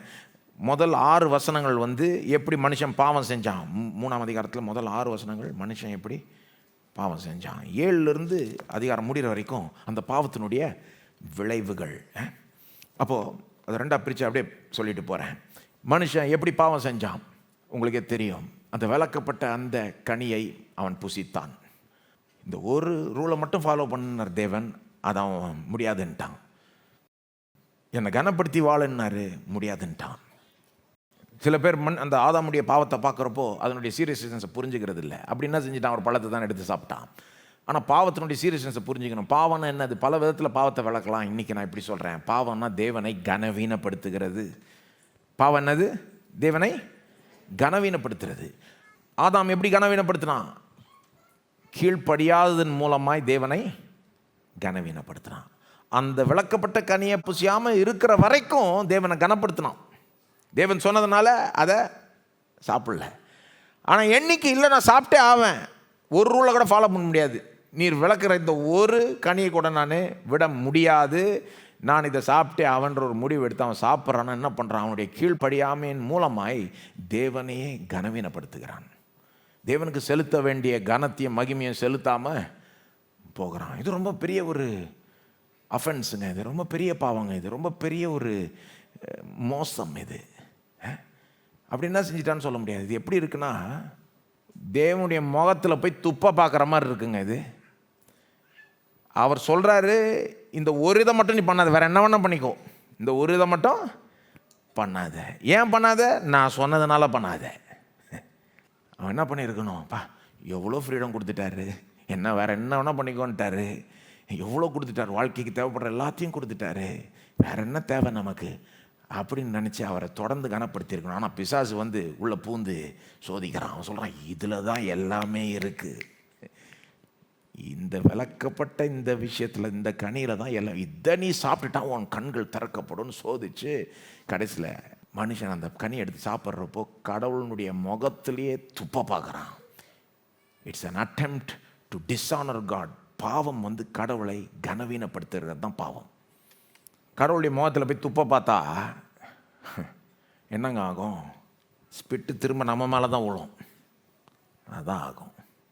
கடவுளையே அவமானப்படுத்த பார்த்தா என்ன ஆகும்? அவமானம் நம்ம மேலே தான் விழும். அதுதான் நடக்குது. ஏதேன் தோட்டத்தில் இவன் கடவுளையே கனவீனப்படுத்த செய்கிறதுனால அவனுக்கு தான் அந்த அவமானம் வருது பாருங்க. 7ஆம் வசனத்தில் அவன் பாவம் செஞ்ச உடனே 6ஆம் வசனத்தில் பாவம் செய்கிறான், அந்த விலகப்பட்ட கனியை புசிக்கிறான். அது நடந்து முடிஞ்ச உடனே 7ஆம் வசனத்தில் அவனுடைய பாவத்தினுடைய விளைவுகள் தொடங்குது. உடனே என்ன சொல்லப்படுது பாருங்க, 7ஆம் வசனம். அப்பொழுது எல்லாம் சொல்லுங்க, அப்பொழுது ஃபஸ்ட்டு என்ன நடக்குது? அப்பொழுது அவர்கள் இருவருடைய கண்களும் திறக்கப்பட்டது, அவர்கள் தங்கள் நிர்வாணிகள் என்று அறிந்து அத்தி இலைகளை தைத்து தங்களுக்கு அரைக்கச்சைகளை உண்டு பண்ணினார்கள். 2:25 அப்படியே ரிவர்ஸ் ஆகுது. 2:25 நிர்வாணிகளாக இருந்தாங்க, ஆனால் வெட்கம் இல்லை. ஏன்னா தேவனுடைய மகிமை அவங்கள மூடிக்கொண்டிருந்தது. ஆகவே அந்த அவமான உணர்வும் இல்லை. கனியை சாப்பிட்ட உடனே, விளக்கப்பட்ட கனியை சாப்பிட்ட உடனே தேவனை கனவீனப்படுத்தினோம். உடனே என்ன நடக்குது? அவங்களுக்கு கண்கள் திறக்கப்பட்டது. பிசாசு சொன்ன மாதிரியே கண்கள் திறக்கப்பட்டுச்சு. என்ன பார்த்துட்டாங்க? பெரிய மகிமையை பார்த்துட்டாங்களா? இது வரைக்கும் மகிமையை பார்த்தவங்க அவமானத்தை பார்க்குறாங்க. ஐயோ, தங்களுடைய நிர்வாணம் அதை பார்த்துட்டாங்க. அவங்க பாடியில் ஏதோ சரியா இல்லைன்றதை உணர்ந்துட்டாங்க. இது அடுத்த ஆள் பார்க்கக்கூடாது, சில பகுதியில் மூடி ஆகணும்னு டக்குன்னு அந்த அத்தி இலையை வச்சு அவங்களுடைய அந்த சில பாடி பார்ட்ஸை மூடுகிறார்கள். என்ன நடக்குது? அவமான உணர்வு முதல் முறையாக மனுஷனுக்கு வந்துருச்சு. அவமான உணர்வு. இதுக்கு முன்னால் அவமான உணர்வே இல்லைங்க. ஏன்னா அவமானமே இல்லை. அவமானமே இல்லைன்னா அவமான உணர்வே இருக்க முடியாது. இப்போ அவமானம் வந்துருச்சு. ஏன்? தேவ மகிமை போயிடுச்சு, அவமானம் வந்துருச்சு, அவமான உணர்வும் வந்துருச்சு. அவமான உணர்வு ரொம்ப மோசமான காரியம் இல்லையா? அதுதான் நீங்கள், it is mentioned as the first consequence of man's sin. மனுஷன் பாவம் செஞ்ச பிறகு வந்த முதல் விளைவு இங்கே என்னன்னு சொல்லப்படுது? அந்த அவமான உணர்வு. மகிமை போயிடுச்சு, அவமானம் வந்துருச்சு, அவமான உணர்வு வந்துருச்சு. அவமானம் தொடர்ந்து வெளிப்படுது பாருங்க. 8ஆம் வசனத்திலிருந்து அப்படியே பார்த்தீங்கன்னா இன்னும் மோசமாயிட்டே போகுது. மனுஷனுடைய பாவத்தின் விளைவுகள் அவமான உணர்வு மட்டும் இல்லை. அடுத்தது 8ஆம் வசனத்தில் தேவன் அந்த தோட்டத்தில் வந்து உலாவுகிறார். எப்போவுமே அவர் செய்கிறது போல அவர் வராரு, மனுஷன்கிட்ட பேச வராரு, மனுஷனோட நேரம் செலவழிக்க வராரு. இதுக்கு முன்னாலாம் மனுஷன் தேவனை சந்தித்து பேசியிருப்பான், உறவாடி இருப்பான், எல்லாம் அருமையாக இருந்திருக்கும் பாருங்கள். ஆனால் இந்த தடவை பாவம் செஞ்சதுனால குற்ற உணர்வு இருக்குது, அவனுக்கு அவமான உணர்வு இருக்குது. என்ன பண்ணுறான்? போய் ஒளிஞ்சுக்கிறான். 8ஆம் வசனம் சொல்லுது, போய் ஒளிஞ்சுக்கிறான். 9ஆம் வசனத்தில் தேவனே கூப்பிட்றாரு, எங்கே எங்கே எங்கே இருக்கிற அப்படின்றாரு, தெரியாத மாதிரி. 10ஆம் வசனத்தில் ஆதாம் சொல்லுகிறான், நான் தேவரீருடைய சத்தத்தை கோட்டத்திலே கேட்டு நான் நிர்வாணியாக இருப்பதினால் பயந்து ஒளித்து கொண்டேன். என்ன சொல்கிற முடியும்? சத்தத்தை கேட்டு நான் பயந்துட்டேன். ஏன் பயந்துட்டேன்? நிர்வாணியாக இருக்கிறன்றதை உணர்ந்ததுனால நான் பயந்துட்டேன். எப்படி இருக்கு பாருங்க. பாவத்தினால அவமான நிலை ஏற்படுது, அவமான உணர்வு வருது, அப்புறம் பயம். பயம், அந்த ஷேம் லீட்ஸ் டு ஃபியர். அதை பார்க்கலாம் இங்கே. ஒரு அவமான நிலை உண்டாயிடுது, அவமான உணர்வு வந்துடுது, அடுத்தது பயம் வந்துடுது. கடவுளை சந்திக்கிறதுக்கு தைரியம் இல்லை, பயம் வந்துடுறதுனால கடவுள் வராரு, ஆனால் கடவுள்கிட்டருந்தே ஓடி போகிறான். அது என்ன காண்பிக்குது? மனித உறவுகள் மட்டும் இல்லை, கடவுளோடு இருக்கிற அந்த உறவுலேருந்து மனுஷன் விலகிறான். நான் நினைக்கிறேன் அவன் அந்த விளக்கப்பட்ட கனியை சாப்பிட்ட உடனே தன்னுடைய மனைவியிட்டிருந்தே கொஞ்சம் விலகிட்டு இருப்பான். இவ்வளோ நாளாக மனைவியோட ஒன்றாய் இருந்தவன் அவன் இப்போ மனைவிட்டிருந்தே கொஞ்சம் விலகிட்டு இருப்பான் ஃபஸ்ட்டு. ஏன்னா அதனால தான் அவனுடைய நிர்வாணத்தை மனைவிட்டிருந்தே மூடுறான். இது வரைக்கும் செய்யாத ஒரு செயலை செய்கிறான். அடுத்தது கடவுள்கிட்டருந்தே விலகிறான். இப்போ கடவுள் அங்கே வராரு, தூரமாக போய் ஒளிஞ்சிக்கிறான். Shame leads to withdraw from relationships. அவமானம் எப்படிப்பட்ட ஒரு நிலையை கொண்டு வரோம்னா, உறவுகளிலிருந்து நம்மளை அப்படியே விலக செய்யும், தனியாக இருக்க சொல்லும். அந்த அவமான உணர்வு வர்றப்போ நமக்கு எப்படி ஆகிடும்? அப்பா நான் ஒரு அருவருப்பானவன், எனக்கு வாழ்கிறதுக்கே தகுதி இல்லை, நான் ஒரு மோசமானவன் அப்படின்னு நினச்சிக்கிட்டு, சரி யார்கிட்டையும் போய் உறவாட வேண்டாம், யார்கிட்டையும் பேச வேணாம், யாரோடைய நேரம் செலவழிக்க வேணாம், ஃப்ரெண்ட்ஸும் வேண்டாம், யாரையும் பார்க்க வேணாம், தனியாக ரூமில் உட்காந்துக்கிட்டு இதாக செய்யலாம். அதெல்லாம் வந்து பாவத்தினுடைய விளைவு பாருங்கள். அப்போ எப்படி இருக்கு பாருங்க. 11ஆம் வசனத்தில் தேவன் சொல்கிறாரு அவனை பார்த்து, நீ நிர்வாணின்னு உனக்கு யார் சொன்னது? நான் புசிக்க வேண்டாம்னு சொன்ன அந்த கனியை புசிச்சியா அப்படின்னு கேட்குறாரு 11ஆம் வசனத்தில். அவன் என்ன சொல்லியிருக்கணும்? ஆமாம் ஆண்டவரே. ஆதாம் என்ன சொல்லியிருக்கணும்? ஆமாம் ஆண்டவரே, நீ புசிக்கக்கூடாதுன்னு சொன்ன அந்த கனியை நான் புசிச்சிட்டேன், மன்னிச்சிடும் ஆண்டவரே அப்படின்னு சொல்லியிருக்கணும்ல. தேவன் கேட்குறாரு, புசிச்சியான்னு கேட்குறாரு. ஆமாம் ஆண்டவரே, மன்னிச்சிடும், செஞ்சுட்டேன் ஆண்டவரே சொல்லியிருக்கணும். அதை விட்டு என்ன சொல்கிறான்? நீர் கொடுத்த அந்த பெண் தான். இதுக்கு முன்னால் அந்த மனைவியை பற்றி ரொம்ப ஓஹோன்னு புகழ்தான். ஓ என்னுடைய எலும்புகளில் எலும்பு, ஒரு போகமே விட்டான் பாருங்க கவிதை. இப்போ வந்து படார்னு எல்லா பழையும் அவன் மேலே சொல்லி, இவ்வளோ தான் இப்படி செஞ்சிட்டா. அந்த பெண்ணை கேட்குறார் தேவன். பெண் என்ன சொல்கிறா? ஏவாள் என்ன சொல்கிறாரு? அந்த சர்ப்பம் தான். அதாவது இவங்க ஒன்றுமே செய்யாத மாதிரி, என்ன தான் தப்போ ஒத்துக்கிட்டு இருந்திருக்கணும். ஆமாண்டவர், நான் தப்பு செஞ்சிட்டேன், பாவம் செஞ்சிட்டேன், நான் மன்னியும். அது சொல்கிறதுக்கு பதில் நான் என்னமோ தப்பு செய்யலை, இவங்க தான் என்ன செய்ய வச்சாங்க அப்படின்னு 2 பேரும் ப்ளேம் கேம் விளாடுறாங்க. பழிய இன்னொருத்தர் மேலே சுமத்துறாங்க. இதுவும் கிளாசிக் மனித ஒரு மெத்தடு. தங்களுக்கு ஒரு குற்ற உணர்வு, அவமான உணர்வு வந்துட்டப்போ அதை வந்து இன்னொருத்தர் மேலே ட்ரான்ஸ்ஃபர் பண்ணி விட்டுருவாங்க. இது வந்து ஹியூமன் கோப்பிங் மெக்கானிசம்னுவாங்க. அதாவது ஒருத்தருக்கு வந்து நிறைய ஒரு குற்ற உணர்வு, இந்த அவமான உணர்வுலாம் இருக்குதுன்னா அதை அவங்க ரொம்ப ஓவராக யோசித்தா அவங்களுக்கு தலைவலி ஆகிடும்ல. அதனால் என்ன பண்ணுவாங்க, அதை வந்து இன்னொருத்தர் மேலே ட்ரான்ஸ்ஃபர் பண்ண பார்ப்பாங்க. இந்த எப்போ பார்த்தாலும் மற்றவங்களை கிரிட்டிசைஸ் பண்ணுறவங்கள பாருங்கள். உதாரணத்துக்கு இன்னொருத்தருடைய ஒரு ஃபிசிக்கல் அப்பியரன்ஸ், அவங்களுடைய முகத்தோற்றத்தையோ அவங்களுடைய அழகையோ அதில் குறை கண்டுபிடிக்கிறவங்க. சிலர் வந்து எப்போ பார்த்தாலும் அவங்களுடைய மூக்கு இப்படி இருக்குது, இவங்களுடைய இது இப்படி இருக்குது, இது ஓவராக ஒருத்தருடைய ஃபிசிக்கல் அப்பியரன்ஸை கிரிட்டிசைஸ் பண்ணுறவங்கள்ட்ட சைக்காலஜிஸ்ட் என்ன பிரச்சனைன்னு சொல்கிறாங்கன்னா, அவங்களுக்கு அவங்களுடைய அப்பியரன்ஸே பிடிக்கலையாம். அவங்களுடைய குறைகள் பிழைகள் பிடிக்காதனால அதை பற்றி ரொம்ப ஓவராக யோசித்தா அப்படியே ஒரு மாதிரி ஆகிடும் இல்லையா. ஆனால் என்ன பண்ணுறது, அவன் மூக்கு சரியில்லை, இவன் மூக்கு சரியில்லை, இது சரியில்லை, அது சரி, எப்போ பார்த்தாலும் மற்றவங்களோட குறைகள் எடுத்து மற்றவங்களை குற்றம் சாட்டிக்கிட்டே இருந்தால் தே ஃபீல் லிட்டில் பெட்டர். அவங்களுக்கு சரி பரவாயில்ல. அப்படி தான் நடக்குதுங்க. இன்னொரு உதாரணம் வந்து, உண்மை இல்லாத புருஷன் சில நேரம் மனைவியை ஓவராக சந்தேகப்படுவான். இதெல்லாம் எல்லாமே அப்படின்னு சொல்ல வரல, இந்த மாதிரிலாம் நடக்குது, இந்த மாதிரியும் நடக்குதுன்னு சொல்ல வரேன். ஏன்னா அவன் உண்மையாக இல்லை, அதை ரொம்ப யோசிக்கக்கூடாதுன்னு அவன் உண்மையாக இல்லைன்னு யோசிக்கிட்டே இருக்கிறது. Blame game. மனிதர்கள் இன்றைக்கும் இப்படி தான் இருக்கிறாங்க. தப்பை ஒத்துக்கிட்டு அது எப்படி சரி செய்யணும்னு பார்க்குறதுக்கு மேலே அவங்க என்னமோ தப்பே செய்யலை, மற்றவங்க மேலே தான் எல்லாம் குற்றமும் இருக்குது, தப்பும் இருக்குது, பிழையும் இருக்குது, குறையும் இருக்குது. மனுஷனுடைய அந்த நிலை எப்படி ஆயிடுச்சு பாருங்கள். எப்படி இருந்தால் எப்படி ஆகிட்டான், இன்னும் மோசமாக தான் போகுது அவனுடைய நிலை பாருங்கள். அப்படியே பார்த்துக்கிட்டே இருந்தீங்கன்னா பல விதமான சாப நிலைகள் சொல்லப்படுது. 15ஆம் வசனத்தில் எப்படி பெண்ணுக்கு ஒரு பிரசவ வேதனை உண்டாயிடுதுன்றதை பார்க்குறோம். இன்றைக்கு வந்து பெண்களுக்கு பிரசவ வேதனைன்னு ஒரு காரியம் இருக்குமானால் அது ஏன்? பாவத்தின் நிமித்தமாக தான் இருக்குது. ஆதாமுடைய பாவம் ஒரு வேதனை இல்லாத உலகத்தை உண்டாக்கினார் தேவன். பாவத்தின் நிமித்தமாய் வேதனை வந்துருச்சு. அது மட்டும் இல்லை, புருஷனுக்கும் மனைவிக்கும் இடையே இருக்கிற அந்த உறவில் பிரச்சனை உண்டாயிடுச்சு. 16ஆம் வசனம் அதை சொல்லுது இல்லையா. புருஷன் பொண்டாட்டிக்குள்ளே இருக்கிற அந்த பிரச்சனை அங்கே தான் தொடங்குது 16ஆம் வசனத்தில்.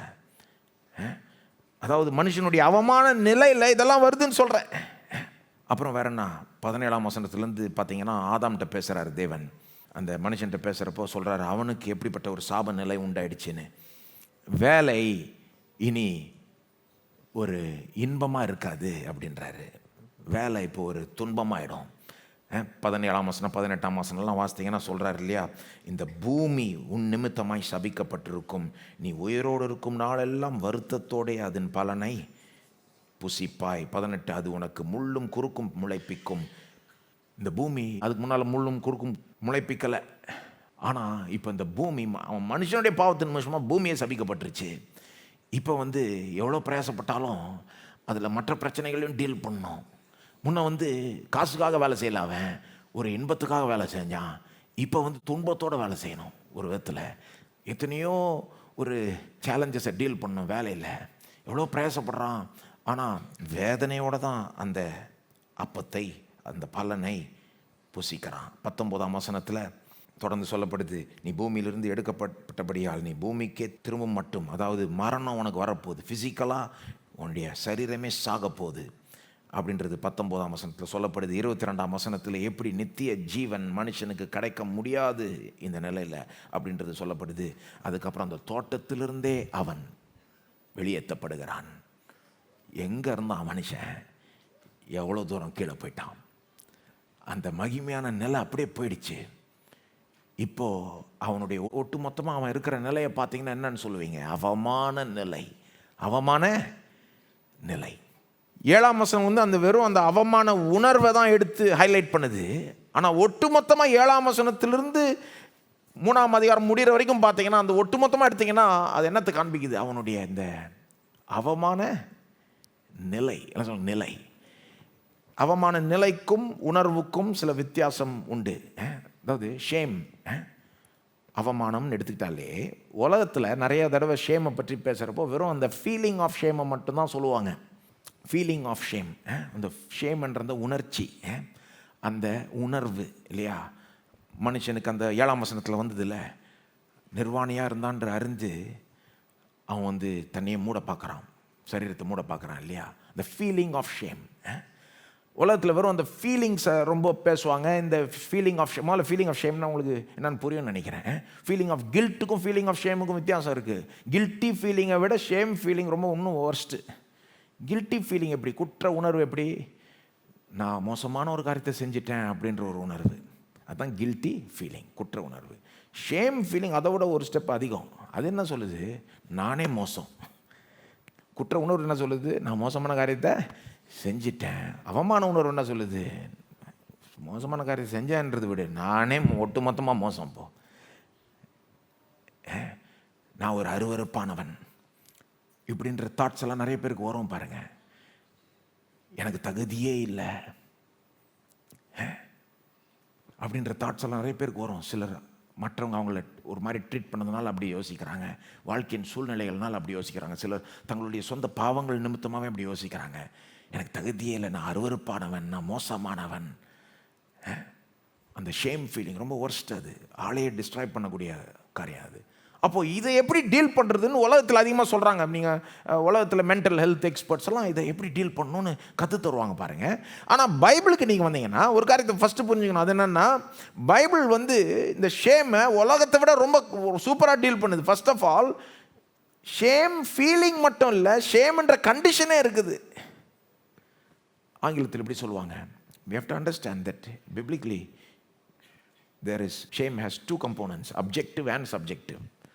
அப்ஜெக்டிவ்னா உணர்வு மட்டும் இல்லைங்க, அவமான நிலையே இருக்குது மற்றும் அவமான உணர்வு இருக்குது. உலகத்தில் இந்த ஃபீலிங்கை மட்டும் எம்பசைஸ் பண்ணுவாங்க. அதை எப்படி போக்குறது, எப்படி அதை மேற்கொள்கிறதுன்னு சொல்லுவாங்க. ஆனால் அவங்க என்னத்தை கவனிக்கிறது இல்லைன்னா, ஒரு அவமான நிலை இருக்கிறதுனால தான் அவமான உணர்வு இருக்குது. இந்த அவமான நிலை ஏற்பட்டதுனால தான் அவமான உணர்வே ஆதாமுக்கு வந்தது. கரெக்டாங்க? இதுக்கு முன்னால் நிர்வாணியாக இருந்தான், ஆனால் அவமான உணர்வு இல்லை. ஏன்? அவமான நிலை இல்லை, மகிமையான நிலை இருந்தது, ஆனால் அவமான உணர்வே இல்லை. பாவம் செஞ்ச உடனே அந்த அவமான நிலை வந்துருச்சு, மகிமை போய் அவமானம் வந்துட்டதுனால இப்போ அவமான உணர்வு அவனுக்கு வந்துருச்சு. அப்போ அவமான உணர்வுக்கு பின்னால் என்ன இருக்குது? அவமான நிலை. உலகத்தில் வெறும் அந்த ஃபீலிங்கை மட்டும் பேசிகிட்டு இருப்பாங்க, இதை விட்டுருவாங்க. அவமான நிலையும் டீல் பண்ணணும். உருப்படியாக ஷேம்ன்ற ப்ராப்ளம் டீல் பண்ணணும்னா அவமான நிலையும் டீல் பண்ணணும். அது மட்டும் இல்லை, இந்த அவமான நிலைக்கே என்ன காரணன்றதை பைபிள் சொல்லுது. என்ன காரணம்? பாவம். எல்லாம் சொல்லுங்கள், பாவம். அப்போ ரூட் ப்ராப்ளம் பாவம். அதுதான் அவமான நிலையே கொண்டு வந்தது. அவமான நிலை ஏற்பட்டதுனால அவமான உணர்வும் வந்துருச்சு. உலகத்தார் என்ன பண்ணிட்டு இருக்காங்க? இந்த அவமான உணர்வை எப்படி டீல் பண்ணுறதுன்னு சொல்லிகிட்டே இருக்கிறாங்க. ஆனால் பத்தாது, பைபிள் ரூட்டுக்கே போகுது. இதுக்கு உண்மையான தீர்வு பாவத்தையே டீல் பண்ணணும். அதுக்கப்புறம் அந்த நிலை, அந்த சாப நிலை இருக்குது பாருங்கள், அந்த ஒட்டுமொத்த நிலையே டீல் பண்ணணும், மாற்றணும். ப்ளஸ் அந்த உணர்வையும் மாற்றணும். மீட்புன்னு ஒன்று இருக்குமானால் இது எல்லாமே நடந்தால் தான் அது முழுமையான ஒரு மீட்பு. அந்த மாதிரி ஒரு மீட்பை தான் பைபிள் நமக்கு சொல்லுகிறது. மீட்பை பார்ப்போம். அடுத்தது, ஏற்கனவே சொல்லிட்டேன், மீட்புன்னு ஒன்று இருக்குமானால், இந்த பிரச்சனையிலேருந்து மீட்புன்னு ஒன்று இருக்குமானால், மகிமையாக இருந்த மனுஷன் அவமானத்துக்குள்ளே போயிட்டான். இப்போது அவனுக்கு இப்போ மீட்பு வரணும்னா பாவத்தையே அந்த மீட்பு டீல் பண்ணணும். பாவத்து நிமித்தமாக வருகிற அவமான நிலையே மாற்றணும். அதுக்கப்புறம் அந்த அவமான உணர்வையும் எடுத்து போடணும். எல்லாமே டீல் பண்ணால் தான் அது நல்ல ஒரு மீட்பு. அதை தான் இயேசு நமக்கு அப்படிப்பட்ட மீட்பை தான் தருகிறார். மீட்புன்னு வந்துட்டாலே பைபிளில் எங்கே போகணும்? மெயினாக புதிய ஏற்பாடு போயிடணும் மெயினாக. ஆனால் அப்போ 3ஆம் அதிகாரத்திலேருந்து புதிய ஏற்பாட்டுக்கு அப்புறம் வரைக்கும் மீட்பே இல்லையா அப்போது பைபிளில்? பைபிளினுடைய ஒட்டுமொத்த போதனையை பேசிக்கிட்டு இருக்கோம், கதையை சொல்லிக்கிட்டு இருக்கோம் இல்லையா? அப்போ 3ஆம் அதிகாரம் வரைக்கும் வீழ்ச்சி. இப்போ மீட்புனா ஒரேடியாக புதிய ஏற்பாட்டில் தான் மீட்பா? நடுவில் மீட்பே இல்லையா? கிடையாது. நடுவில் ஃபுல்லாக மீட்பு இருக்குது. ஆனால் அதனுடைய நிழல், மீட்பினுடைய ஒரு முன் ருசி. மீட்பு முழுசாக எங்கே பார்க்குறோம்? இயேசுட்டு தான் பார்க்குறோம். ஆனால் மீட்பு ஆக்சுவலாக ஏதேன் தோட்டத்திலே தொடங்கிடுச்சு. அவன் நிர்வாணியாக ஆயிட்டான் உணர்ந்து அத்தியலை வச்சு மூடினானே, தேவன் என்ன பண்ணுறார்? அதே இடத்துல 21ஆம் வசனத்தில் பார்த்தீங்கன்னா, அவனுக்கு ஒரு மிருகத்தை அடித்து இந்த மிருகத்தோலிருந்து அவனுக்கு ஆடையை உண்டாக்கி அவனை உடுத்துகிறார். அத்தியலை நான் நினைக்கிறேன் அங்கேயும் இங்கேயும் காமிச்சிக்கிட்டு இருந்திருக்கோம். அவருடைய நிர்வாணத்தை முழுசாக மூடி இருக்காது. மனுஷனுக்கு தெரிஞ்ச அளவுக்கு தான் நிர்வாணத்தை மூட முடியும், அவமானத்தை மூட முடியும். ஆனால் தேவன் என்ன பண்ணுறாரு? தோட்டத்திலேயே பாருங்கள், எல்லாம் என்ன சொல்லுவாங்க பாருங்கள், தேவன் பாருங்கள் மனுஷன் சபிச்சிட்டார், சாபத்தோடு சேர்த்து மீட்பும் கொஞ்சம் வருது. மீட்பினுடைய ப்ராமிஸும் கொடுக்குறாரு 15ஆம் வசனத்தில். அது மட்டும் இல்லை, அவனுடைய நிந்தை, அவனுடைய அவமானத்தை மூடுகிறார். எப்போவுமே பைபிளில் பார்த்தீங்கன்னா தேவன் யாரையுமே அவமானப்படுத்தவே மாட்டார், அவங்க அவமானத்தை மூடுவார். அவமானப்படுத்துறதுலாம் மனுஷனுடைய வேலை. நீ ஃபெயில் ஆனவெல்லாம் எந்திரிச்சு நில்லு பெஞ்ச் மேலே, மனித மெத்தட்ஸ் இதெல்லாம். பாருங்கள்லாம் பார்த்துக்கோங்க. ரோமர்களும் அப்படி தானே, பப்ளிக்காக அறையணும் சிலுவையில், ஊருக்கு முன்னாலே அவமானப்படுத்தணும். ஆனால் தேவன் நீங்கள் எங்கே பாருங்கள், பாவிகளுடைய அவமானத்தை மூடுகிறார். இப்போ அங்கேயே தொடங்கிடுச்சு மீட்பு. பைபிள் முழுவதும் மீட்பின் கதை தான் ஒரு விதத்தில். நீங்கள் பழைய ஏற்பாட்டிலே இயேசுக்கு போகிறதுக்கு முன்னாலே மீட்பு தொடங்கிடுது. இந்த அவமான நிலையில் இருக்கிற மனிதர்களை தேவன் உயர்த்த தொடங்குறார். உதாரணத்துக்கு ஆபிரகாம் அவமான நிலையில் தானங்க இருந்தான். ஆபிரகாம் அவனுடைய காலகட்டத்தில் உங்களுக்கு பிள்ளை இல்லைன்னா உங்களை ஒரு ஆளாகவே யோசிக்க மாட்டாங்க. ஆபிரகாமுடைய ஊர், ஆபிரகாமுடைய கலாச்சாரம், ஆபிரகாமுடைய நாட்கள், காலம் எப்படி இருந்ததுன்னா, பிள்ளை இல்லாதவங்க ஒரு பொருட்டை, ஒரு ஆளே கிடையாது, அவங்களுக்கு எந்த மேன்மையும் கிடையாது. அப்படி தான் நினச்சிது உலகம், அப்படி தான் நினச்சிது. ஆபிரகாமை பிள்ளை இல்லாத ஆபிரகாம் கிட்ட ஒன்றுமே இல்லை. உலகத்தை பொறுத்த வரைக்கும் அவன் இஸ் அ நத்திங், நோபடி. ஜீவனுள்ள தேவனும் அவனுக்கு தெரியாது. அவமான நிலையில் இருக்கிற ஆபிரகாம் அழைச்சி தேவன் என்ன சொல்கிறார்? நான் உன்னை பெரிய ஜாதி ஆக்குவேன். என்ன பண்ணுறாரு பாருங்க, அந்த நிலையே மாத்துறன்றாரு. உணர்வை மட்டும் மாற்றல, உனக்கு இந்த உணர்வை கொடுக்குற நிலை என்னது? பிள்ளை இல்லாத நிலை தானே. அதை எந்த அளவுக்கு மாத்துறேன்னா, பெரிய ஜாதியை, பெரிய தேசமாகவே ஆகிடுவேன் உன்னை. அப்புறம் சொல்கிறாரு, உன்னுடைய சந்ததி வானத்தின் நட்சத்திரங்களைப் போல இருக்கும், உன்னை பெரிய ஜாதியாக்குவேன், உன் பேரை பெருமைப்படுத்துவேன். பாருங்க, அப்போ கீழே இருக்கிறான் ஆபிரகாம். நான் சொல்கிறேன், நான் உன்னை தூக்குறேன் வான்றாரு. என்னை நம்பி வா, உன்னை பெரிய ஜாதி ஆக்குறேன், உன் பேரையே பெருமைப்படுத்துகிறேன், உன்னை ஆசீர்வதிக்கிறவனை ஆசீர்வதிப்பேன், உன்னை சபிக்கிறவனை சபிப்பேன், பூமியில் உள்ள வம்சம் எல்லாம் உனக்குள் ஆசீர்வதிக்கப்பட்டிருக்கோம், உன்னை ஃபேமஸ் ஆக்கி விடுறேன் அப்படின்றாரு. உனக்கு கனத்தையும் மகிமையும் தரேன்றாரு. அவமானத்தில் இருக்கிற ஆபிரகாமை தூக்குறேன்றாரு. இன்றைக்கி அப்படி செஞ்சுட்டாரா செய்யலையா? இன்றைக்கி உலகத்துக்கே ஆபிரகாம்னா யாருன்னு தெரியும். எத்தனையோ பேர் அவங்க பிள்ளைக்கு ஆபிரகாம் பேர் வைக்கிறாங்க. ஆக்கிட்டாரு. அப்போது அவமான நிலையில் இருக்கிற ஆட்களை தூக்குறாரு, மகிமை கொடுக்குறாரு. ஆனால் இன்னொரு காரியத்தையும் அப்படியே பேரலாக நீங்கள் பார்க்கலாம் பழைய ஏற்பாட்டில். அது என்னது? இரத்த பலிகள் தான் இப்படிப்பட்ட வாக்குத்தத்தத்தை கொடுக்கறதுக்கும் அதை நிறைவேற்றுவதற்கும் ஒரு கேரண்டியாக இருக்குது, ஒரு பேக்கிங்காக இருக்குது, அவசியமாக இருக்குது. அதாவது ஆபிரகாமே கேட்குறான் பிறகு 15ஆம் அதிகாரத்தில், தேவனே நீர் இஷ்டத்துக்கு வாக்குத்தத்தம் கொடுக்குறீர், சந்ததி வானத்தின் நட்சத்திரத்தை போல இருக்கும், பூமியின் மண்ணை போல இருக்கும், தூளை போல இருக்கும், இப்படிலாம் சொல்லுகிறீர். ஆனால் எனக்கு ஒரு பிள்ளை கூட இல்லை. வாசித்து பாருங்க 15ஆம் அதிகாரத்தில் ஆபிரகாம் சொல்கிறான், வாக்குத்தத்தம் பாட்டு கொடுத்துக்கிட்டு இருக்கீர், எனக்கு ஒரு பிள்ளை கூட இல்லை, இதெல்லாம் நிறைவேறும்னு நான் எப்படி தெரிஞ்சுக்கலாம், என்ன கேரண்டின்னு கேட்குறப்போ கடவுள் சொல்கிறார், சரி வா கேரண்டி வேணுமா, வா கொடுக்குறேன். இந்த மிருகங்களை எடுத்துகிட்டு வா, அதை வெட்டி 2 துண்டா வை, ரத்தத்தை சிந்துன்றார். ரத்த பலியை சிந்து. அங்கே என்ன பாயிண்ட் பார்த்தீங்கன்னா, ஓவரால் பாயிண்ட்டு, அவர் கொடுக்குறாரே வாக்கு தத்துவம், இதெல்லாம் நிறைவேற்றுவன்றதுக்கு எது கேரண்டி? ரத்த பலி தான் கேரண்டி. ரத்த பலி தான் கேரண்டி.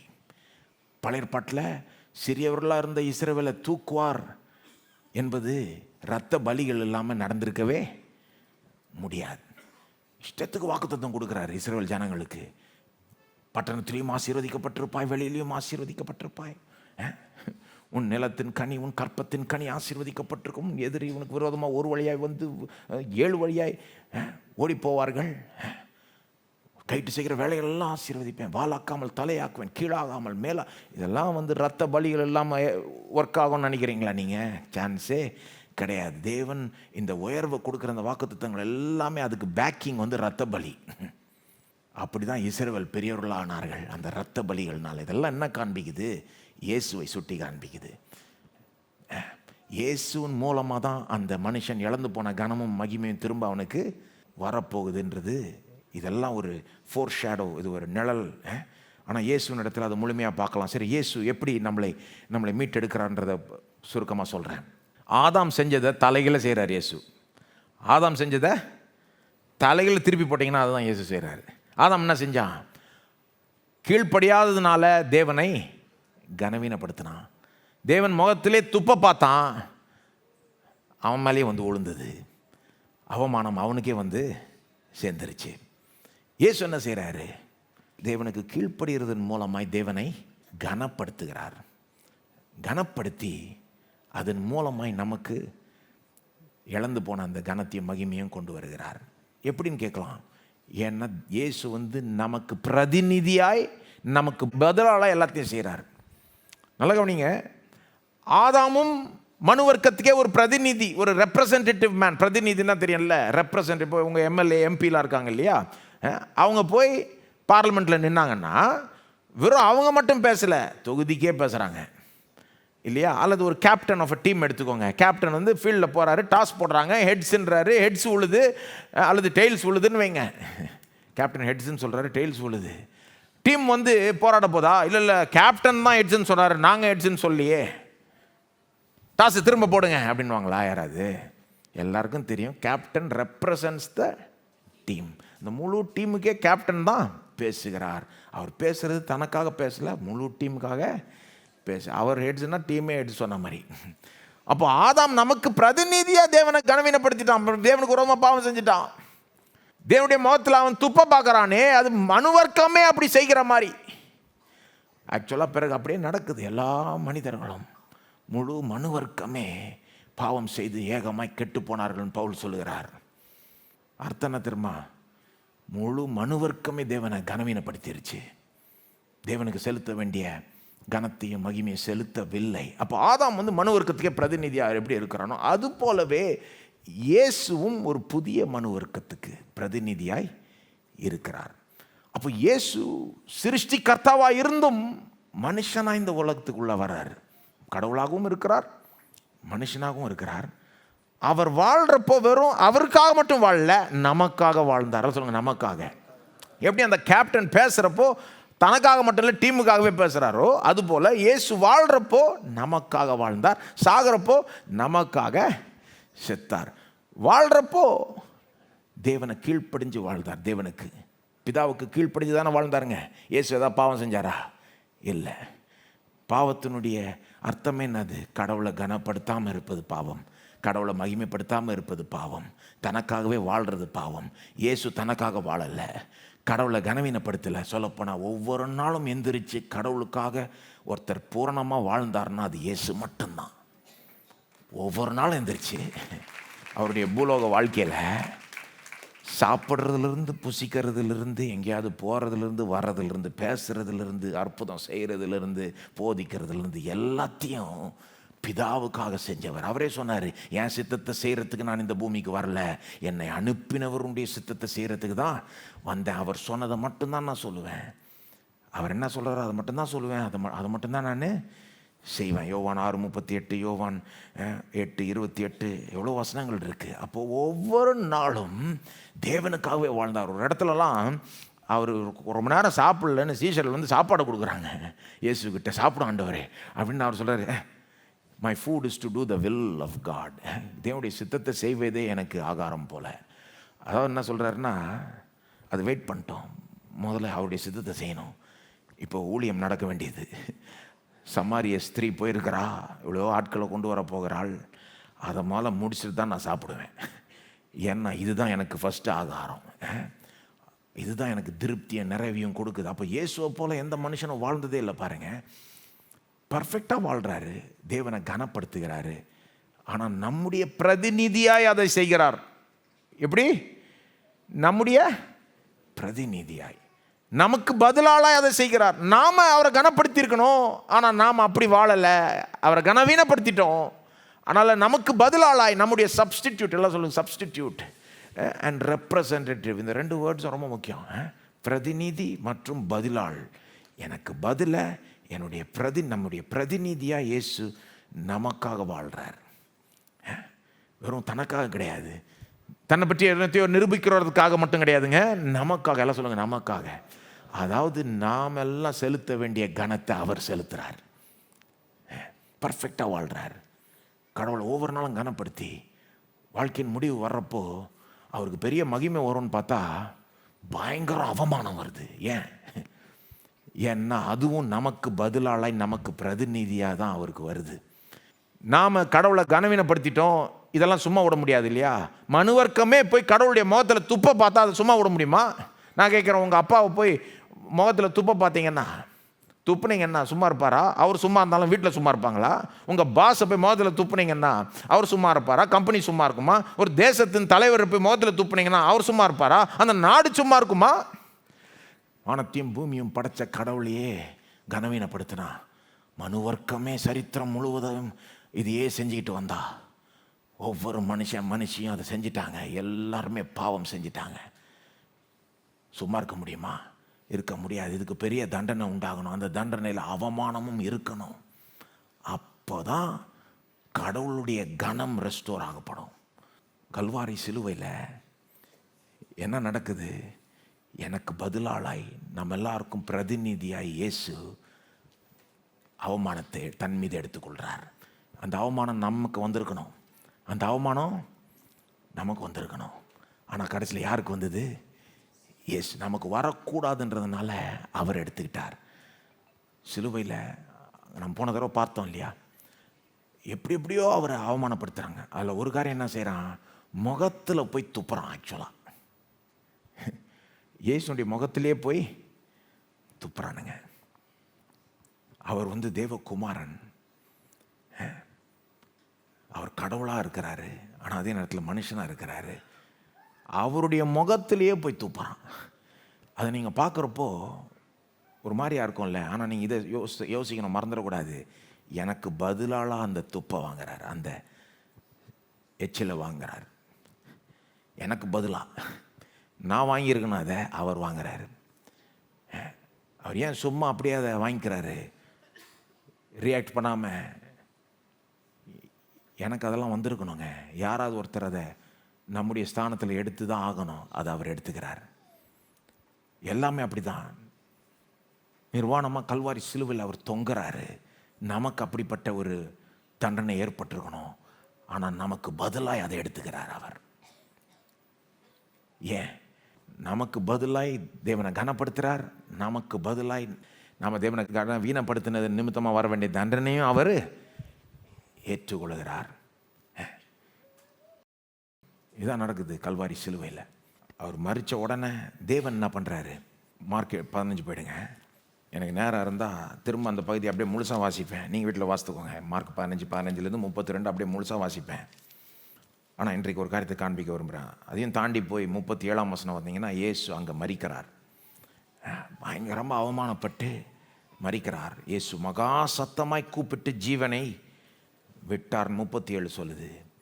இந்த அவமானம்லாம் உச்சகட்டமாக போய் சத்தமிட்டு ஜீவனையை விடுகிறார். மறிச்ச உடனே என்ன நடக்குது? அந்த மரணத்தினுடைய எஃபெக்ட் தொடங்கிடுது பாருங்க. 38 அப்பொழுது எல்லாம் சொல்லுங்க, அப்பொழுது தேவாலயத்தின் திரைச்சீலை மேல் தொடங்கி கீழ் வரைக்கும் 2ஆக கிழிந்தது. அந்த ஆலயத்தில் திரைச்சீலை எங்கே இருந்தது? பரிசுத்த ஸ்தலத்துக்கும் மகா பரிசுத்த ஸ்தலத்துக்கும் நடுவில் இருந்தது. அதாவது மகா பரிசுத்த ஸ்தலம் தான் அந்த உள்ளே இருக்கிற இடம் பாருங்கள். இப்போ நம்ம சர்ச்சுக்கு வந்தீங்கன்னா நேராக உள்ளே வந்துடுறீங்க. இது ஒரு 3 பகுதியாக இருந்தால் எப்படி இருக்கும்? எல்லாம் வரக்கூடிய பகுதி, பாஸ்டர்ஸ் மட்டும் இருக்கக்கூடிய பகுதி, அப்புறம் யாருமே போகாத ஒரு பகுதி. வருஷத்தில் ஒரு நாள் ஒரே ஒருத்தர் தான், பிரதான ஆசிரியர் தான் போக முடியும். அதுவும் பயந்து எல்லாத்தையும் கரெக்டாக செஞ்சு போகணும், இல்லைன்னா உயிரே போயிடும். அந்த பகுதிக்கு முன்னால் தான் அந்த திரைச்சீலை, அந்த கர்டன் இருக்கும். அது உலகத்துக்கே ஒரு அறிவிப்பை கொடுத்தது. என்னது? கடவுள்கிட்ட யாரும் லேசில் வந்துட முடியாது. கடவுளுடைய முகத்தில் துப்ப பார்த்த மனு வர்க்கம் இப்போ கடவுள்கிட்ட லேசில் வர முடியாது, கடவுளை லேசில் அணுக முடியாது. ரொம்ப ஜாக்கிரதையாக அணுகணும். அதுக்கு வேண்டிய பிராயச்சித்தத்தை செலுத்திட்டு இரத்த பலிகள் இதெல்லாம் வச்சு தான் அணுகணும். வருஷத்தில் ஒரு நாள் தான் அப்படின்ற ஒரு நோ என்ட்ரி சைன் மாதிரிங்க. அது வார்னிங், கீப் அவே, ஜாக்கிரதை. காலங்காலமாக அந்த திரைச்சியில் அந்த கர்டன் இருந்து வருது. ஆனால் இயேசு அந்த வேதனையும் அவமானத்தையும் எல்லாம் சுமந்து முடித்து மறித்த உடனே என்ன நடக்குது? அந்த கர்டன் மேலேருந்து கீழே அப்படியே கிழியுது. அர்த்தம் என்ன? இப்போ கடவுளுக்கு யார் வேணா வரலாம், ஃப்ரீயாக வரலாம். இயேசுவின் மூலமாக யார் வேணா வரலாம். ஏன்? இப்போ கடவுள் மாறிட்டாருன்னு கிடையாது. மனுஷன் செஞ்ச பாவத்துக்கு எல்லாம் அந்த தண்டனையை இயேசு சுமந்து தீர்த்து விட்டார். இப்போ இயேசுவை நம்பினால் போதும். யார் வேணா எவ்வளோ பெரிய பாவியாக வேணா இருக்கலாம், கடவுளுக்கு விரோதமாக அவங்க என்ன வேணா செஞ்சுருக்கலாம், எவ்வளோ தடவை வேணா பாவம் செஞ்சுருக்கலாம், தேவ தூஷணம் கூட செஞ்சுருக்கலாம், யார் வேணா கடவுள்கிட்ட வரலாம். இயேசுவை நம்பி இயேசுவின் மூலமாக தைரியமாக அவருடைய மகா பரிசுத்த ஸ்தலத்துக்குள்ளேயே போகலாம். இயேசுவின் மூலமாக அவருடைய சிலுவையினுடைய அந்த பவர் பாருங்க. அவர் மறித்த உடனே அதனுடைய எஃபெக்ட் தொடங்குது. அப்படியே அவர் மறித்த உடனே, அதுக்கப்புறம் 3 நாள் பிறகு தேவன் என்ன பண்ணுறாரு? தம்மை கனப்படுத்தின தம்முடைய குமாரனை அவர் கனப்படுத்துகிறார். எப்படி? உயிரோடு எழுப்பி தம்முடைய வலது பார்சத்தில் உட்கார வைக்கிறார். இயேசு தானே உயிரோட எழுப்பினார்னு வேதம் சொல்லுது. பிதா இயேசுவை உயிரோட எழுப்பினார்னு வேதம் சொல்லுது. 2 விதமாகவும் போதிக்குது பாருங்கள். பிலிப்பியர் 2:9 பவுல் தேவன் அவரை உயிரோடு எழுப்பினார், அவரை உன்னதத்தில் உட்கார வைத்தார் என்று சொல்லுகிறார் பவுல். அப்போது இயேசு நமக்காக தேவனை கனப்படுத்தும்படி எவ்வளோ செஞ்சார்? பர்ஃபெக்டாக வாழ்ந்தார். அப்புறம் அந்த அவமான ஒரு மரணத்தை சகித்து கொண்டார். அதனால பவுல் சொல்லுகிறார், மரணம் பரியந்தம் தம்மையே தாழ்த்தினதுனால, சிலுவை மரண பரியந்தம் தம்மையே தாழ்த்தினதுனால, பிலிப்பியர் 2:9, ஆகையால் தேவன் அவரை உயர்த்தினார். உயர்த்தி பிதாவின் வலது பார்சத்தில் உட்கார வைத்து அவருக்கு எல்லா அதிகாரமும் கொடுக்கப்பட்டிருக்கு. இன்றைக்கி அவர் உலகத்தையே விற்று ஆளுகிறார். எல்லா நாமத்துக்கும் மேலான நாமத்தை அவருக்கு தந்தருளினார். இப்போது நான் கேட்குறேன், இயேசுக்கு இது பழைய இடமா புது இடமா? இது பழைய இடம் தாங்க. கரெக்டா? முன்னவே அங்கே தானே இருந்தார். அவர் நான் கீழே இருந்து இப்போ ஃபஸ்ட் டைமாக மேலே போகிறாரா? அங்கே தான் இருந்தார். அங்கேருந்து தான் வந்தார் கீழே, சிலுவை வரைக்கும் கீழே போனார். இப்போ திரும்ப அங்கே போயிருக்கார். அப்போ நான் கேட்குறேன், அப்போ பழைய இடம்னா அதில் என்ன பெரிய மாற்றம்னு கேட்குறேன். இல்லை, ஒரு புது மாற்றம் இருக்குது. என்னது அது? முன்ன அவர் அங்கே இருக்கிறப்போ வெறும் கடவுளாக இருந்தார். இப்போ கடவுளாகவும் மனுஷனாகவும் அந்த இடத்துல உயர்த்தப்படுகிறார். அப்படின்னா பாயிண்ட் என்னது? பழைய இடம்னு சொல்ல முடியாது. மனுஷனுக்கு இது புது இடங்க. இது அங்கேயும் மனுஷனுக்கு பிரதிநிதியாக இருக்கிறார், அங்கேயும் மனுஷனுக்கு பிரதிநிதியாக இருக்கிறார். எப்படி நீங்கள் உங்கள் தொகுதியில் இருக்கலாம், ஆனால் உங்கள் எம்பி உங்களுக்காக பார்லிமெண்ட்டில் இருக்கிறார்ல, அதுபோல் நாம் இங்கே இருந்தாலும் நம்முடைய பிரதிநிதி அங்கே இருக்கிறாரு. எங்க பிதாவின் மிக the most powerful place in the universe அங்கே இருக்கிறார். அது மட்டும் இல்லை, வேதம் என்ன சொல்லுது? அப்போ பாருங்க, முதல் முறையாக ஒரு மனுஷன் பிதாவின் வலது பார்சத்தில் உட்கார்ந்து கொண்டிருக்கிறான், இயேசு.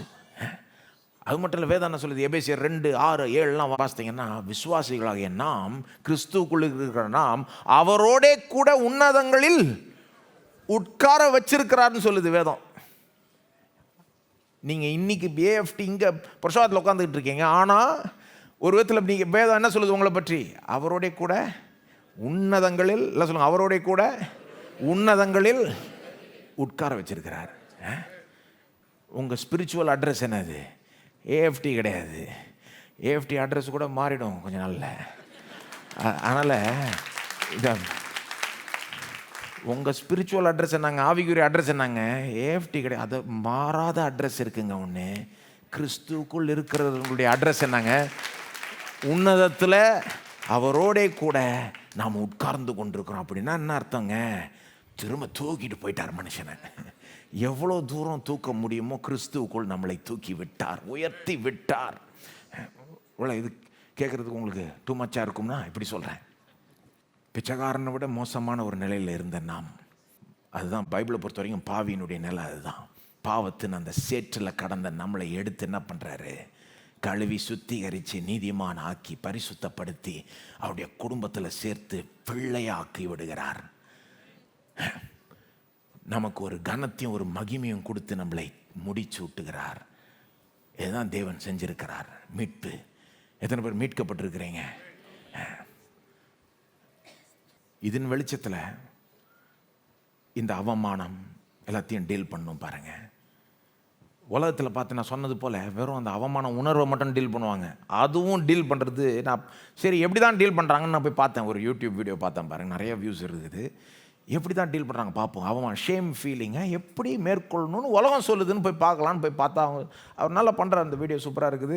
அந்த எப்படி அந்த அவமான உணர்வு நம்மளை அப்படியே இழிவுபடுத்திக்கிட்டே இருக்குது அப்படின்னு சொல்லிட்டு அப்புறம் வராரு. எப்படி இதை ஓவர் கம் பண்ணுறது, எப்படி மேற்கொள்கிறது அப்படின்னு சொல்கிறப்போ அவர் சொல்கிறார் 2 ஸ்ட்ராட்டஜி இருக்குது. ஒன்று சைக்காலஜிஸ்ட் அதிகமாக சொல்கிறது, மென்டல் ஹெல்த் எக்ஸ்பர்ட்ஸ் அதிகமாக என்ன சொல்கிறாங்கன்னா, உனக்கு ரொம்ப அவமான உணர்வு இருந்ததுன்னா, நான் எனக்கு தகுதியே இல்லை, நான் அருவருப்பானவன், என் முகத்தில் நானே முழிக்க முடியல அப்படின்னு இருந்ததுன்னா, நீ என்ன பண்ணு, உனக்கு அந்த மாதிரி தாட்ஸ் வர்றப்போ அதுக்கு ஆப்போசிட்டான வார்த்தைகளை நீ வாய் திறந்து சொல்லு.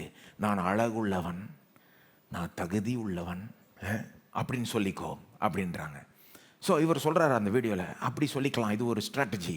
அப்புறம் அவரே சொல்கிறாரு, ஆனால் சில நேரம் அது ஒர்க் ஆக மாட்டேங்குது அப்படின்றாரு.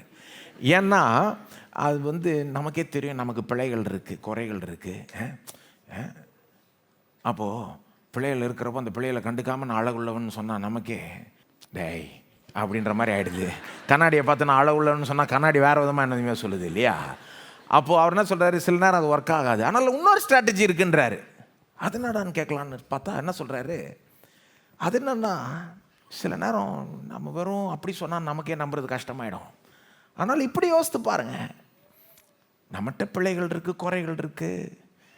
அந்த விதத்தில் ஆமாம், நாம் அழகு இல்லாமல் இருக்கலாம், ஆனால் எல்லாரும் நம்ம போட்டில் தானே இருக்கிறாங்க, எல்லாருக்கும் நம்ம கதை தானே, எல்லாருக்கும் நம்ம கதி தானே, எல்லாரும் நம்மளை போல தானே இருக்கிறாங்க, எல்லாருக்குமே பிள்ளைகள் குறைகள் இருக்குது. ஆகவே எல்லாருக்கும் ஒரு விதத்தில் அழகு இல்லைல்ல, எல்லாருக்கும் ஒரு விதத்தில் தகுதி இல்லைல்ல, அப்போ எல்லாருமே உங்களை போல தான் இருக்கிறாங்கன்றதை நினச்சி கொஞ்சம் ஆறுதல் அடைஞ்சுக்கோங்கன்றார். பக்குன்னு ஆயிடுச்சுன்னா இந்த மாதிரி சொல்கிறாங்களேன்னு. உலகத்தின் வழிங்க, உலகத்தினுடைய ஸ்ட்ராட்டஜி தாங்க. அவமான உணர்வை எப்படி உலகம் டீல் பண்ணுதுன்னா, பேசிக் இந்த 2 வழி தான் நான் நினைக்கிறேன், நான் பார்த்த வரைக்கும். ஒன்று உன்னையே பார்த்து நீ அழகு உள்ளவன், தகுதி உள்ளவன் சொல்லி கொண்டாங்க. ஆனால் அவங்களே உணர்றாங்க சில நேரம் அது ஒர்க் ஆகலை, ஏன்னா அது அவ்வளோ உண்மை இல்லை. ஆனால் அடுத்த பக்கம் போயிட்டு அப்படியே சாஞ்சு இப்போ என்ன சொல்கிறாங்க, யார்கிட்டையும் அழகு இல்லை, போ, யாருக்கும் தகுதி இல்லை, எல்லாரும் அதே போட்டு தானே. அப்போ நீ இது எப்படி இருக்குன்னா எப்படி திரும்ப போகும் இது, சரி அட்லீஸ்ட் நான் அவனை போல் இல்லை, அவளை போல் இல்லை அப்படின்னு நினச்சி ஆறுதல் அடைஞ்சிப்போம். ஆனால் பைபிள், கடவுள் டீல் பண்ணுறது எப்படி, அவமான உணர்வை எப்படி டீல் பண்ணுகிறார்? ரூட்டுக்கே போயிடுறார். ரூட் என்னது? பாவம். இயேசு நம்முடைய பாவத்தையே சுமக்கிறார். பாவத்தையே சுமந்து அதுக்கப்புறம் அந்த அவமான நிலை சொன்னல, வெறும் அவமான உணர்வு இல்லைங்க, அவமான நிலையே மாற்றணும். அந்த நிலையே மாற்றுகிறார். அது பேர் தான் ஆசீர்வாதம். சாபத்துக்கு பதிலாக நமக்கு என்ன பண்ணுறாரு? ஆசீர்வாதம். இன்றைக்கி நிறைய பேருக்கு அவமான உணர்வு ஏன் இருக்குன்னா, அவங்களுக்கு எவ்வளோ இழந்துட்டாங்க, சொத்தை இழந்துட்டாங்க, பேரை இழந்துட்டாங்க, மானத்தை மரியாதையை இழந்துட்டாங்க, அல்லது அவங்கள என்னத்தையோ தப்பு செஞ்சிட்டாங்க, என்னமோ பாவம் செஞ்சிட்டாங்க, அல்லது மற்றவங்க அவங்கள ஏதோ அப்யூஸ் பண்ணிட்டாங்களோ, என்னமோ ஏதோ பல காரியங்கள் நடந்திருக்குங்க. நிலையே ரொம்ப மோசமாக இருக்கிறதுனால தான் அவங்களுக்கு அவமான உணர்வே இருக்குது. நிலையை மாற்றாமல் வெறும் நான் அழகுள்ளவன் தகுதி உள்ளவன் சொன்னாலாம் பத்தாது. கடவுள் என்ன பண்ணுறாரு? நிலையே மாற்றுகிறார். முதல்ல என்ன பண்ணுறாரு? ஆவிக்குரிய நிலையை மாற்றுகிறார். உங்களுக்கு இந்த உலகத்தில் என்ன நிலை இருந்தாலும் அதெல்லாம் ரெண்டாவது. முதல்ல என்ன பண்ணுறாரு? நம்மளை எடுத்து ஆவியை சுத்திகரிக்கிறார், பரிசுத்தப்படுத்துகிறார். நம்மளை பார்த்து நம்மளை நீதிமான் ஆக்கி, நீதிமான் அழைச்சி, பரிசுத்தவான் அழைச்சி, அவருடைய பிள்ளையாக்கி குடும்பத்தில் சேர்த்து விட்டுறாரு. அப்போது ஸ்பிரிச்சுவல் ஐடென்டிட்டியே மாற்றி விட்டுறாருங்க. நம்முடைய அடையாளத்தையே மாற்றி விட்டுறாருங்க. இன்றைக்கு நீங்கள் பாவி கிடையாது, நீதிமான். உங்களை சுத்திகரித்து பரிசுத்தப்படுத்தி நீதிமான் என்று அழைக்கிறார். இன்றைக்கு நீங்கள் யாரோ எங்கேயோ இருக்கிறவங்க கிடையாது. கிட்டி சேர வச்சிட்டார். குடும்பத்துக்குள்ளேயே உங்களை கொண்டு வந்து உங்களை பிள்ளையாக்கி விட்டார். அப்போ என்ன பண்ணுறாருன்னு பாருங்கள். ஆக்சுவலாக அந்த நிலையே மாற்றுகிறார். ஆவிக்குரிய நிலையை முதல்ல மாற்றுகிறார். உங்களை பார்த்து என்னன்னு சொல்கிறாரு? தன்னுடைய பிள்ளைன்னு சொல்கிறாரு. இப்போ இது எப்படி வித்தியாசமாக இருக்குன்னு பார்க்குறீங்களா? உலகம் என்ன சொல்லுது? நீ உன் கண்ணாடியை பார்த்து, நீ உன்னைய பார்த்து நீ சொல்லிக்கோ, நீ அழகு உள்ளவன், தகுதி உள்ளவன். இது கிறிஸ்தவ வழி என்னது? கடவுள் ஒன்றை எடுத்து அழகு இல்லாதவனை அழகுள்ளவனை ஆக்கிடுறாரு. கழுவி சுத்திகரித்து நீதிமான் ஆக்கி பிள்ளை என்று அவர் அழைக்கிறார். இப்போ கண்ணாடியை பார்த்து நான் சொல்கிறது மட்டும் இல்லை, அவர் அங்கிருந்து என்ன பார்த்து சொல்கிறார்? வேதத்தில் சொல்லுகிறார், நீ என்னுடைய பிள்ளை, நீ நீதிமான், நீ பரிசுத்தமாக்கப்பட்டிருக்கிறாய், நீ கிறிஸ்துவுடன் சுதந்திரவாளி, நீ ராஜரீக ஒரு கூட்டம் சொல்லுதில்ல வேதம். நீங்கள் ஒரு ராஜரீக கூட்டம், நீங்கள் ஆசாரிய கூட்டம். இப்போ இது எப்படி இருக்கு? வெறும் நான் என்ன பார்த்து சொல்கிறது இல்லை, கடவுளே என்ன பார்த்து சொல்கிறார். நான் அவருக்கு அக்ரி பண்ணிக்கிறேன். ஆண்டவரே நீர் சொல்கிறது கரெக்ட், நானும் நீ சொல்கிறதையே சொல்கிறேன். ஆனால் வெறும் ஒரு பேச்சு மட்டும் இல்லை, ஆக்சுவலாக நிலையே மாற்றிடுறார். அது மட்டும் இல்லை, ஆவிக்குரிய நிலை ஸ்டார்டிங். அதுக்கப்புறம் என்ன பண்ணுறாரு? நம்முடைய சரீர நிலை, நம்முடைய இந்த உலகத்தில் இருக்கிற மற்ற இந்த ஃபிசிக்கல் பிளெஸ்ஸிங்ஸ், அந்த நிலைகள் அதெல்லாம் மாற்றுறார். நான் சொல்கிறேன், நீங்கள் பல காரியங்களை இழந்து அவமானப்பட்டிருக்கிறீர்கள்னா தேவன் அந்த அவமானத்தெல்லாம் மகிமையாக திருப்ப விரும்புகிறார். எப்படி பண்ணுவார்? வெறும் உணர்வை மட்டும் மாற்ற மாட்டாருங்க. என்ன இழந்தீங்களோ அதை ரெட்டிப்பாக திரும்ப தந்து அந்த நிலையே மாற்றுகிறார். கண்டிஷனே சேஞ்ச் பண்ணி விட்டுறாருங்க. It's not just the feeling of shame that God deals with. He deals with shame comprehensively. அந்த நிலையை என்ன உண்டு பண்ணுதோ அதையே மாற்றுறாரு. ரூட்டில் பாவத்தை எடுக்கிறாரு, அடுத்தது அந்த நிலையே மாற்றுகிறார். உங்களுக்கு பல விதமான ஆசீர்வாதங்களை கொண்டு சேர்க்க விரும்புகிறார். இழந்து போனதெல்லாம் ரெட்டிப்பாக கொண்டு வந்துட்டா அப்புறம் என்ன ஆகிடும்? அவமானம்லாம் மகிமையாக மாறிடுங்க. அதுக்கப்புறம் அவமான உணர்வு அப்படியே போயிடுங்க. அப்போது இதுதான் மீட்பு. இது தொடங்கி விட்டது. மீட்பு தொடங்கி விட்டது. எல்லாம் சொல்லுங்கள், மீட்பு தொடங்கி விட்டது. என்னைக்கு தொடங்கி விட்டதுன்னா, என்னைக்கு அவர் முடிந்தது எல்லாம் முடிந்தது கதறி ஜீவனை விட்டாரோ அன்றைக்கே தொடங்கிடுச்சு. அந்த திரைச்சீலை ரெண்டாய் கிழிக்கப்பட்டுருச்சு மேலேருந்து கீழே. அன்றைக்கே தொடங்கிடுச்சு. இது எது வரைக்கும் தொடரும்னா, மகிமைப்படுத்துதல்னு ஒரு நாள் வரும், பூரணப்படுத்துதல். அன்றைக்கு எப்படிப்பட்ட ஒரு உலகத்தில் வாழ போகிறோன்னா, அவமானமே இல்லாத ஒரு உலகம். அவமான நிலையும் இல்லை, அவமான உணர்வும் இல்லை, அதுக்கு காரணமாக இருக்கிற பாவமும் இல்லை. இழந்து போன ஆதாமுக்கு முதல்ல கொடுத்தாரே மகிமை, அதை விட ஒரு பெரிய மகிமை நமக்கு காத்து கொண்டிருக்கிறது. எப்படிப்பட்ட மகிமைன்னா, இயேசுக்கு ஒரு மகிமை இன்னைக்கு இருக்கு பாருங்க. அவருடைய மகிமையை நாம் பிரதிபலிப்போம். வேதம் சொல்லுது, இயேசுவை போலவே நாம் மாற்றப்படுவோம். அவருக்கு இருக்கிற இன்றைக்கு இருக்கிறதுல இயேசுக்கு ஒரு மகிமையான சரீரம், அது போல ஒரு சரீரம் நமக்கு கொடுக்கப்படும். சூரியனை போல பிதாவினுடைய ராஜ்யத்தில் நீதிமான்கள் பிரகாசிப்பார்கள் இயேசுவே சொல்கிறார் மத்தேயு 13ஆம் அதிகாரத்தில். அப்போ வெளியே நமக்கு ஒரு பிரகாசம் உண்டாகும். சூரியனை போல இயேசுவை போல நாம் மகிமை பெறுவோம். அது மட்டும் இல்லை, உள்ளேயும் ஒரு மகிமை ஒரு நாள் வரப்போது. எனக்குள்ள ஒரு துளி பாவம் கூட இருக்காது. யோசித்து பாருங்க, கம்ப்ளீட்டாக பாவத்தையே எடுத்து போட்டுருவார். அப்படிப்பட்ட ஒரு உலகத்துக்கு தான் நம்ம போயிட்டுருக்கோம் இல்லையா? நீங்களும் அங்கே தானே போயிட்டுருக்கீங்க. யோசித்து பாருங்கள், ஒரு துளி சோதிக்கப்படவும் மாட்டீங்க, பாவமும் செய்ய மாட்டீங்க, ஒரு பாவ எண்ணம் கூட இருக்காது. அந்த நாளுக்காக நான் காத்து கொண்டிருக்கிறேன். அப்படிப்பட்ட மகிமையான ஒரு நிலை நமக்கு காத்து கொண்டிருக்கிறது. அந்த நாளில் எப்படி இருக்கும்னு யோசித்து பாருங்கள். எங்கே விசுவாசியை பார்த்தாலும் புதிய வானத்திலையும் புதிய பூமியிலையும் விசுவாசியை எங்கே பார்த்தீங்கன்னாலும் சூரியனை போல் பிரகாசிப்பாங்க. அந்த பிரகாசம் எல்லாம் யாருடைய பிரகாசமாக இருக்கும்? இயேசுனுடைய பிரகாசம். இயேசுனுடைய மகிமையை நாம் எல்லாருமே பிரதிபலிப்போம்.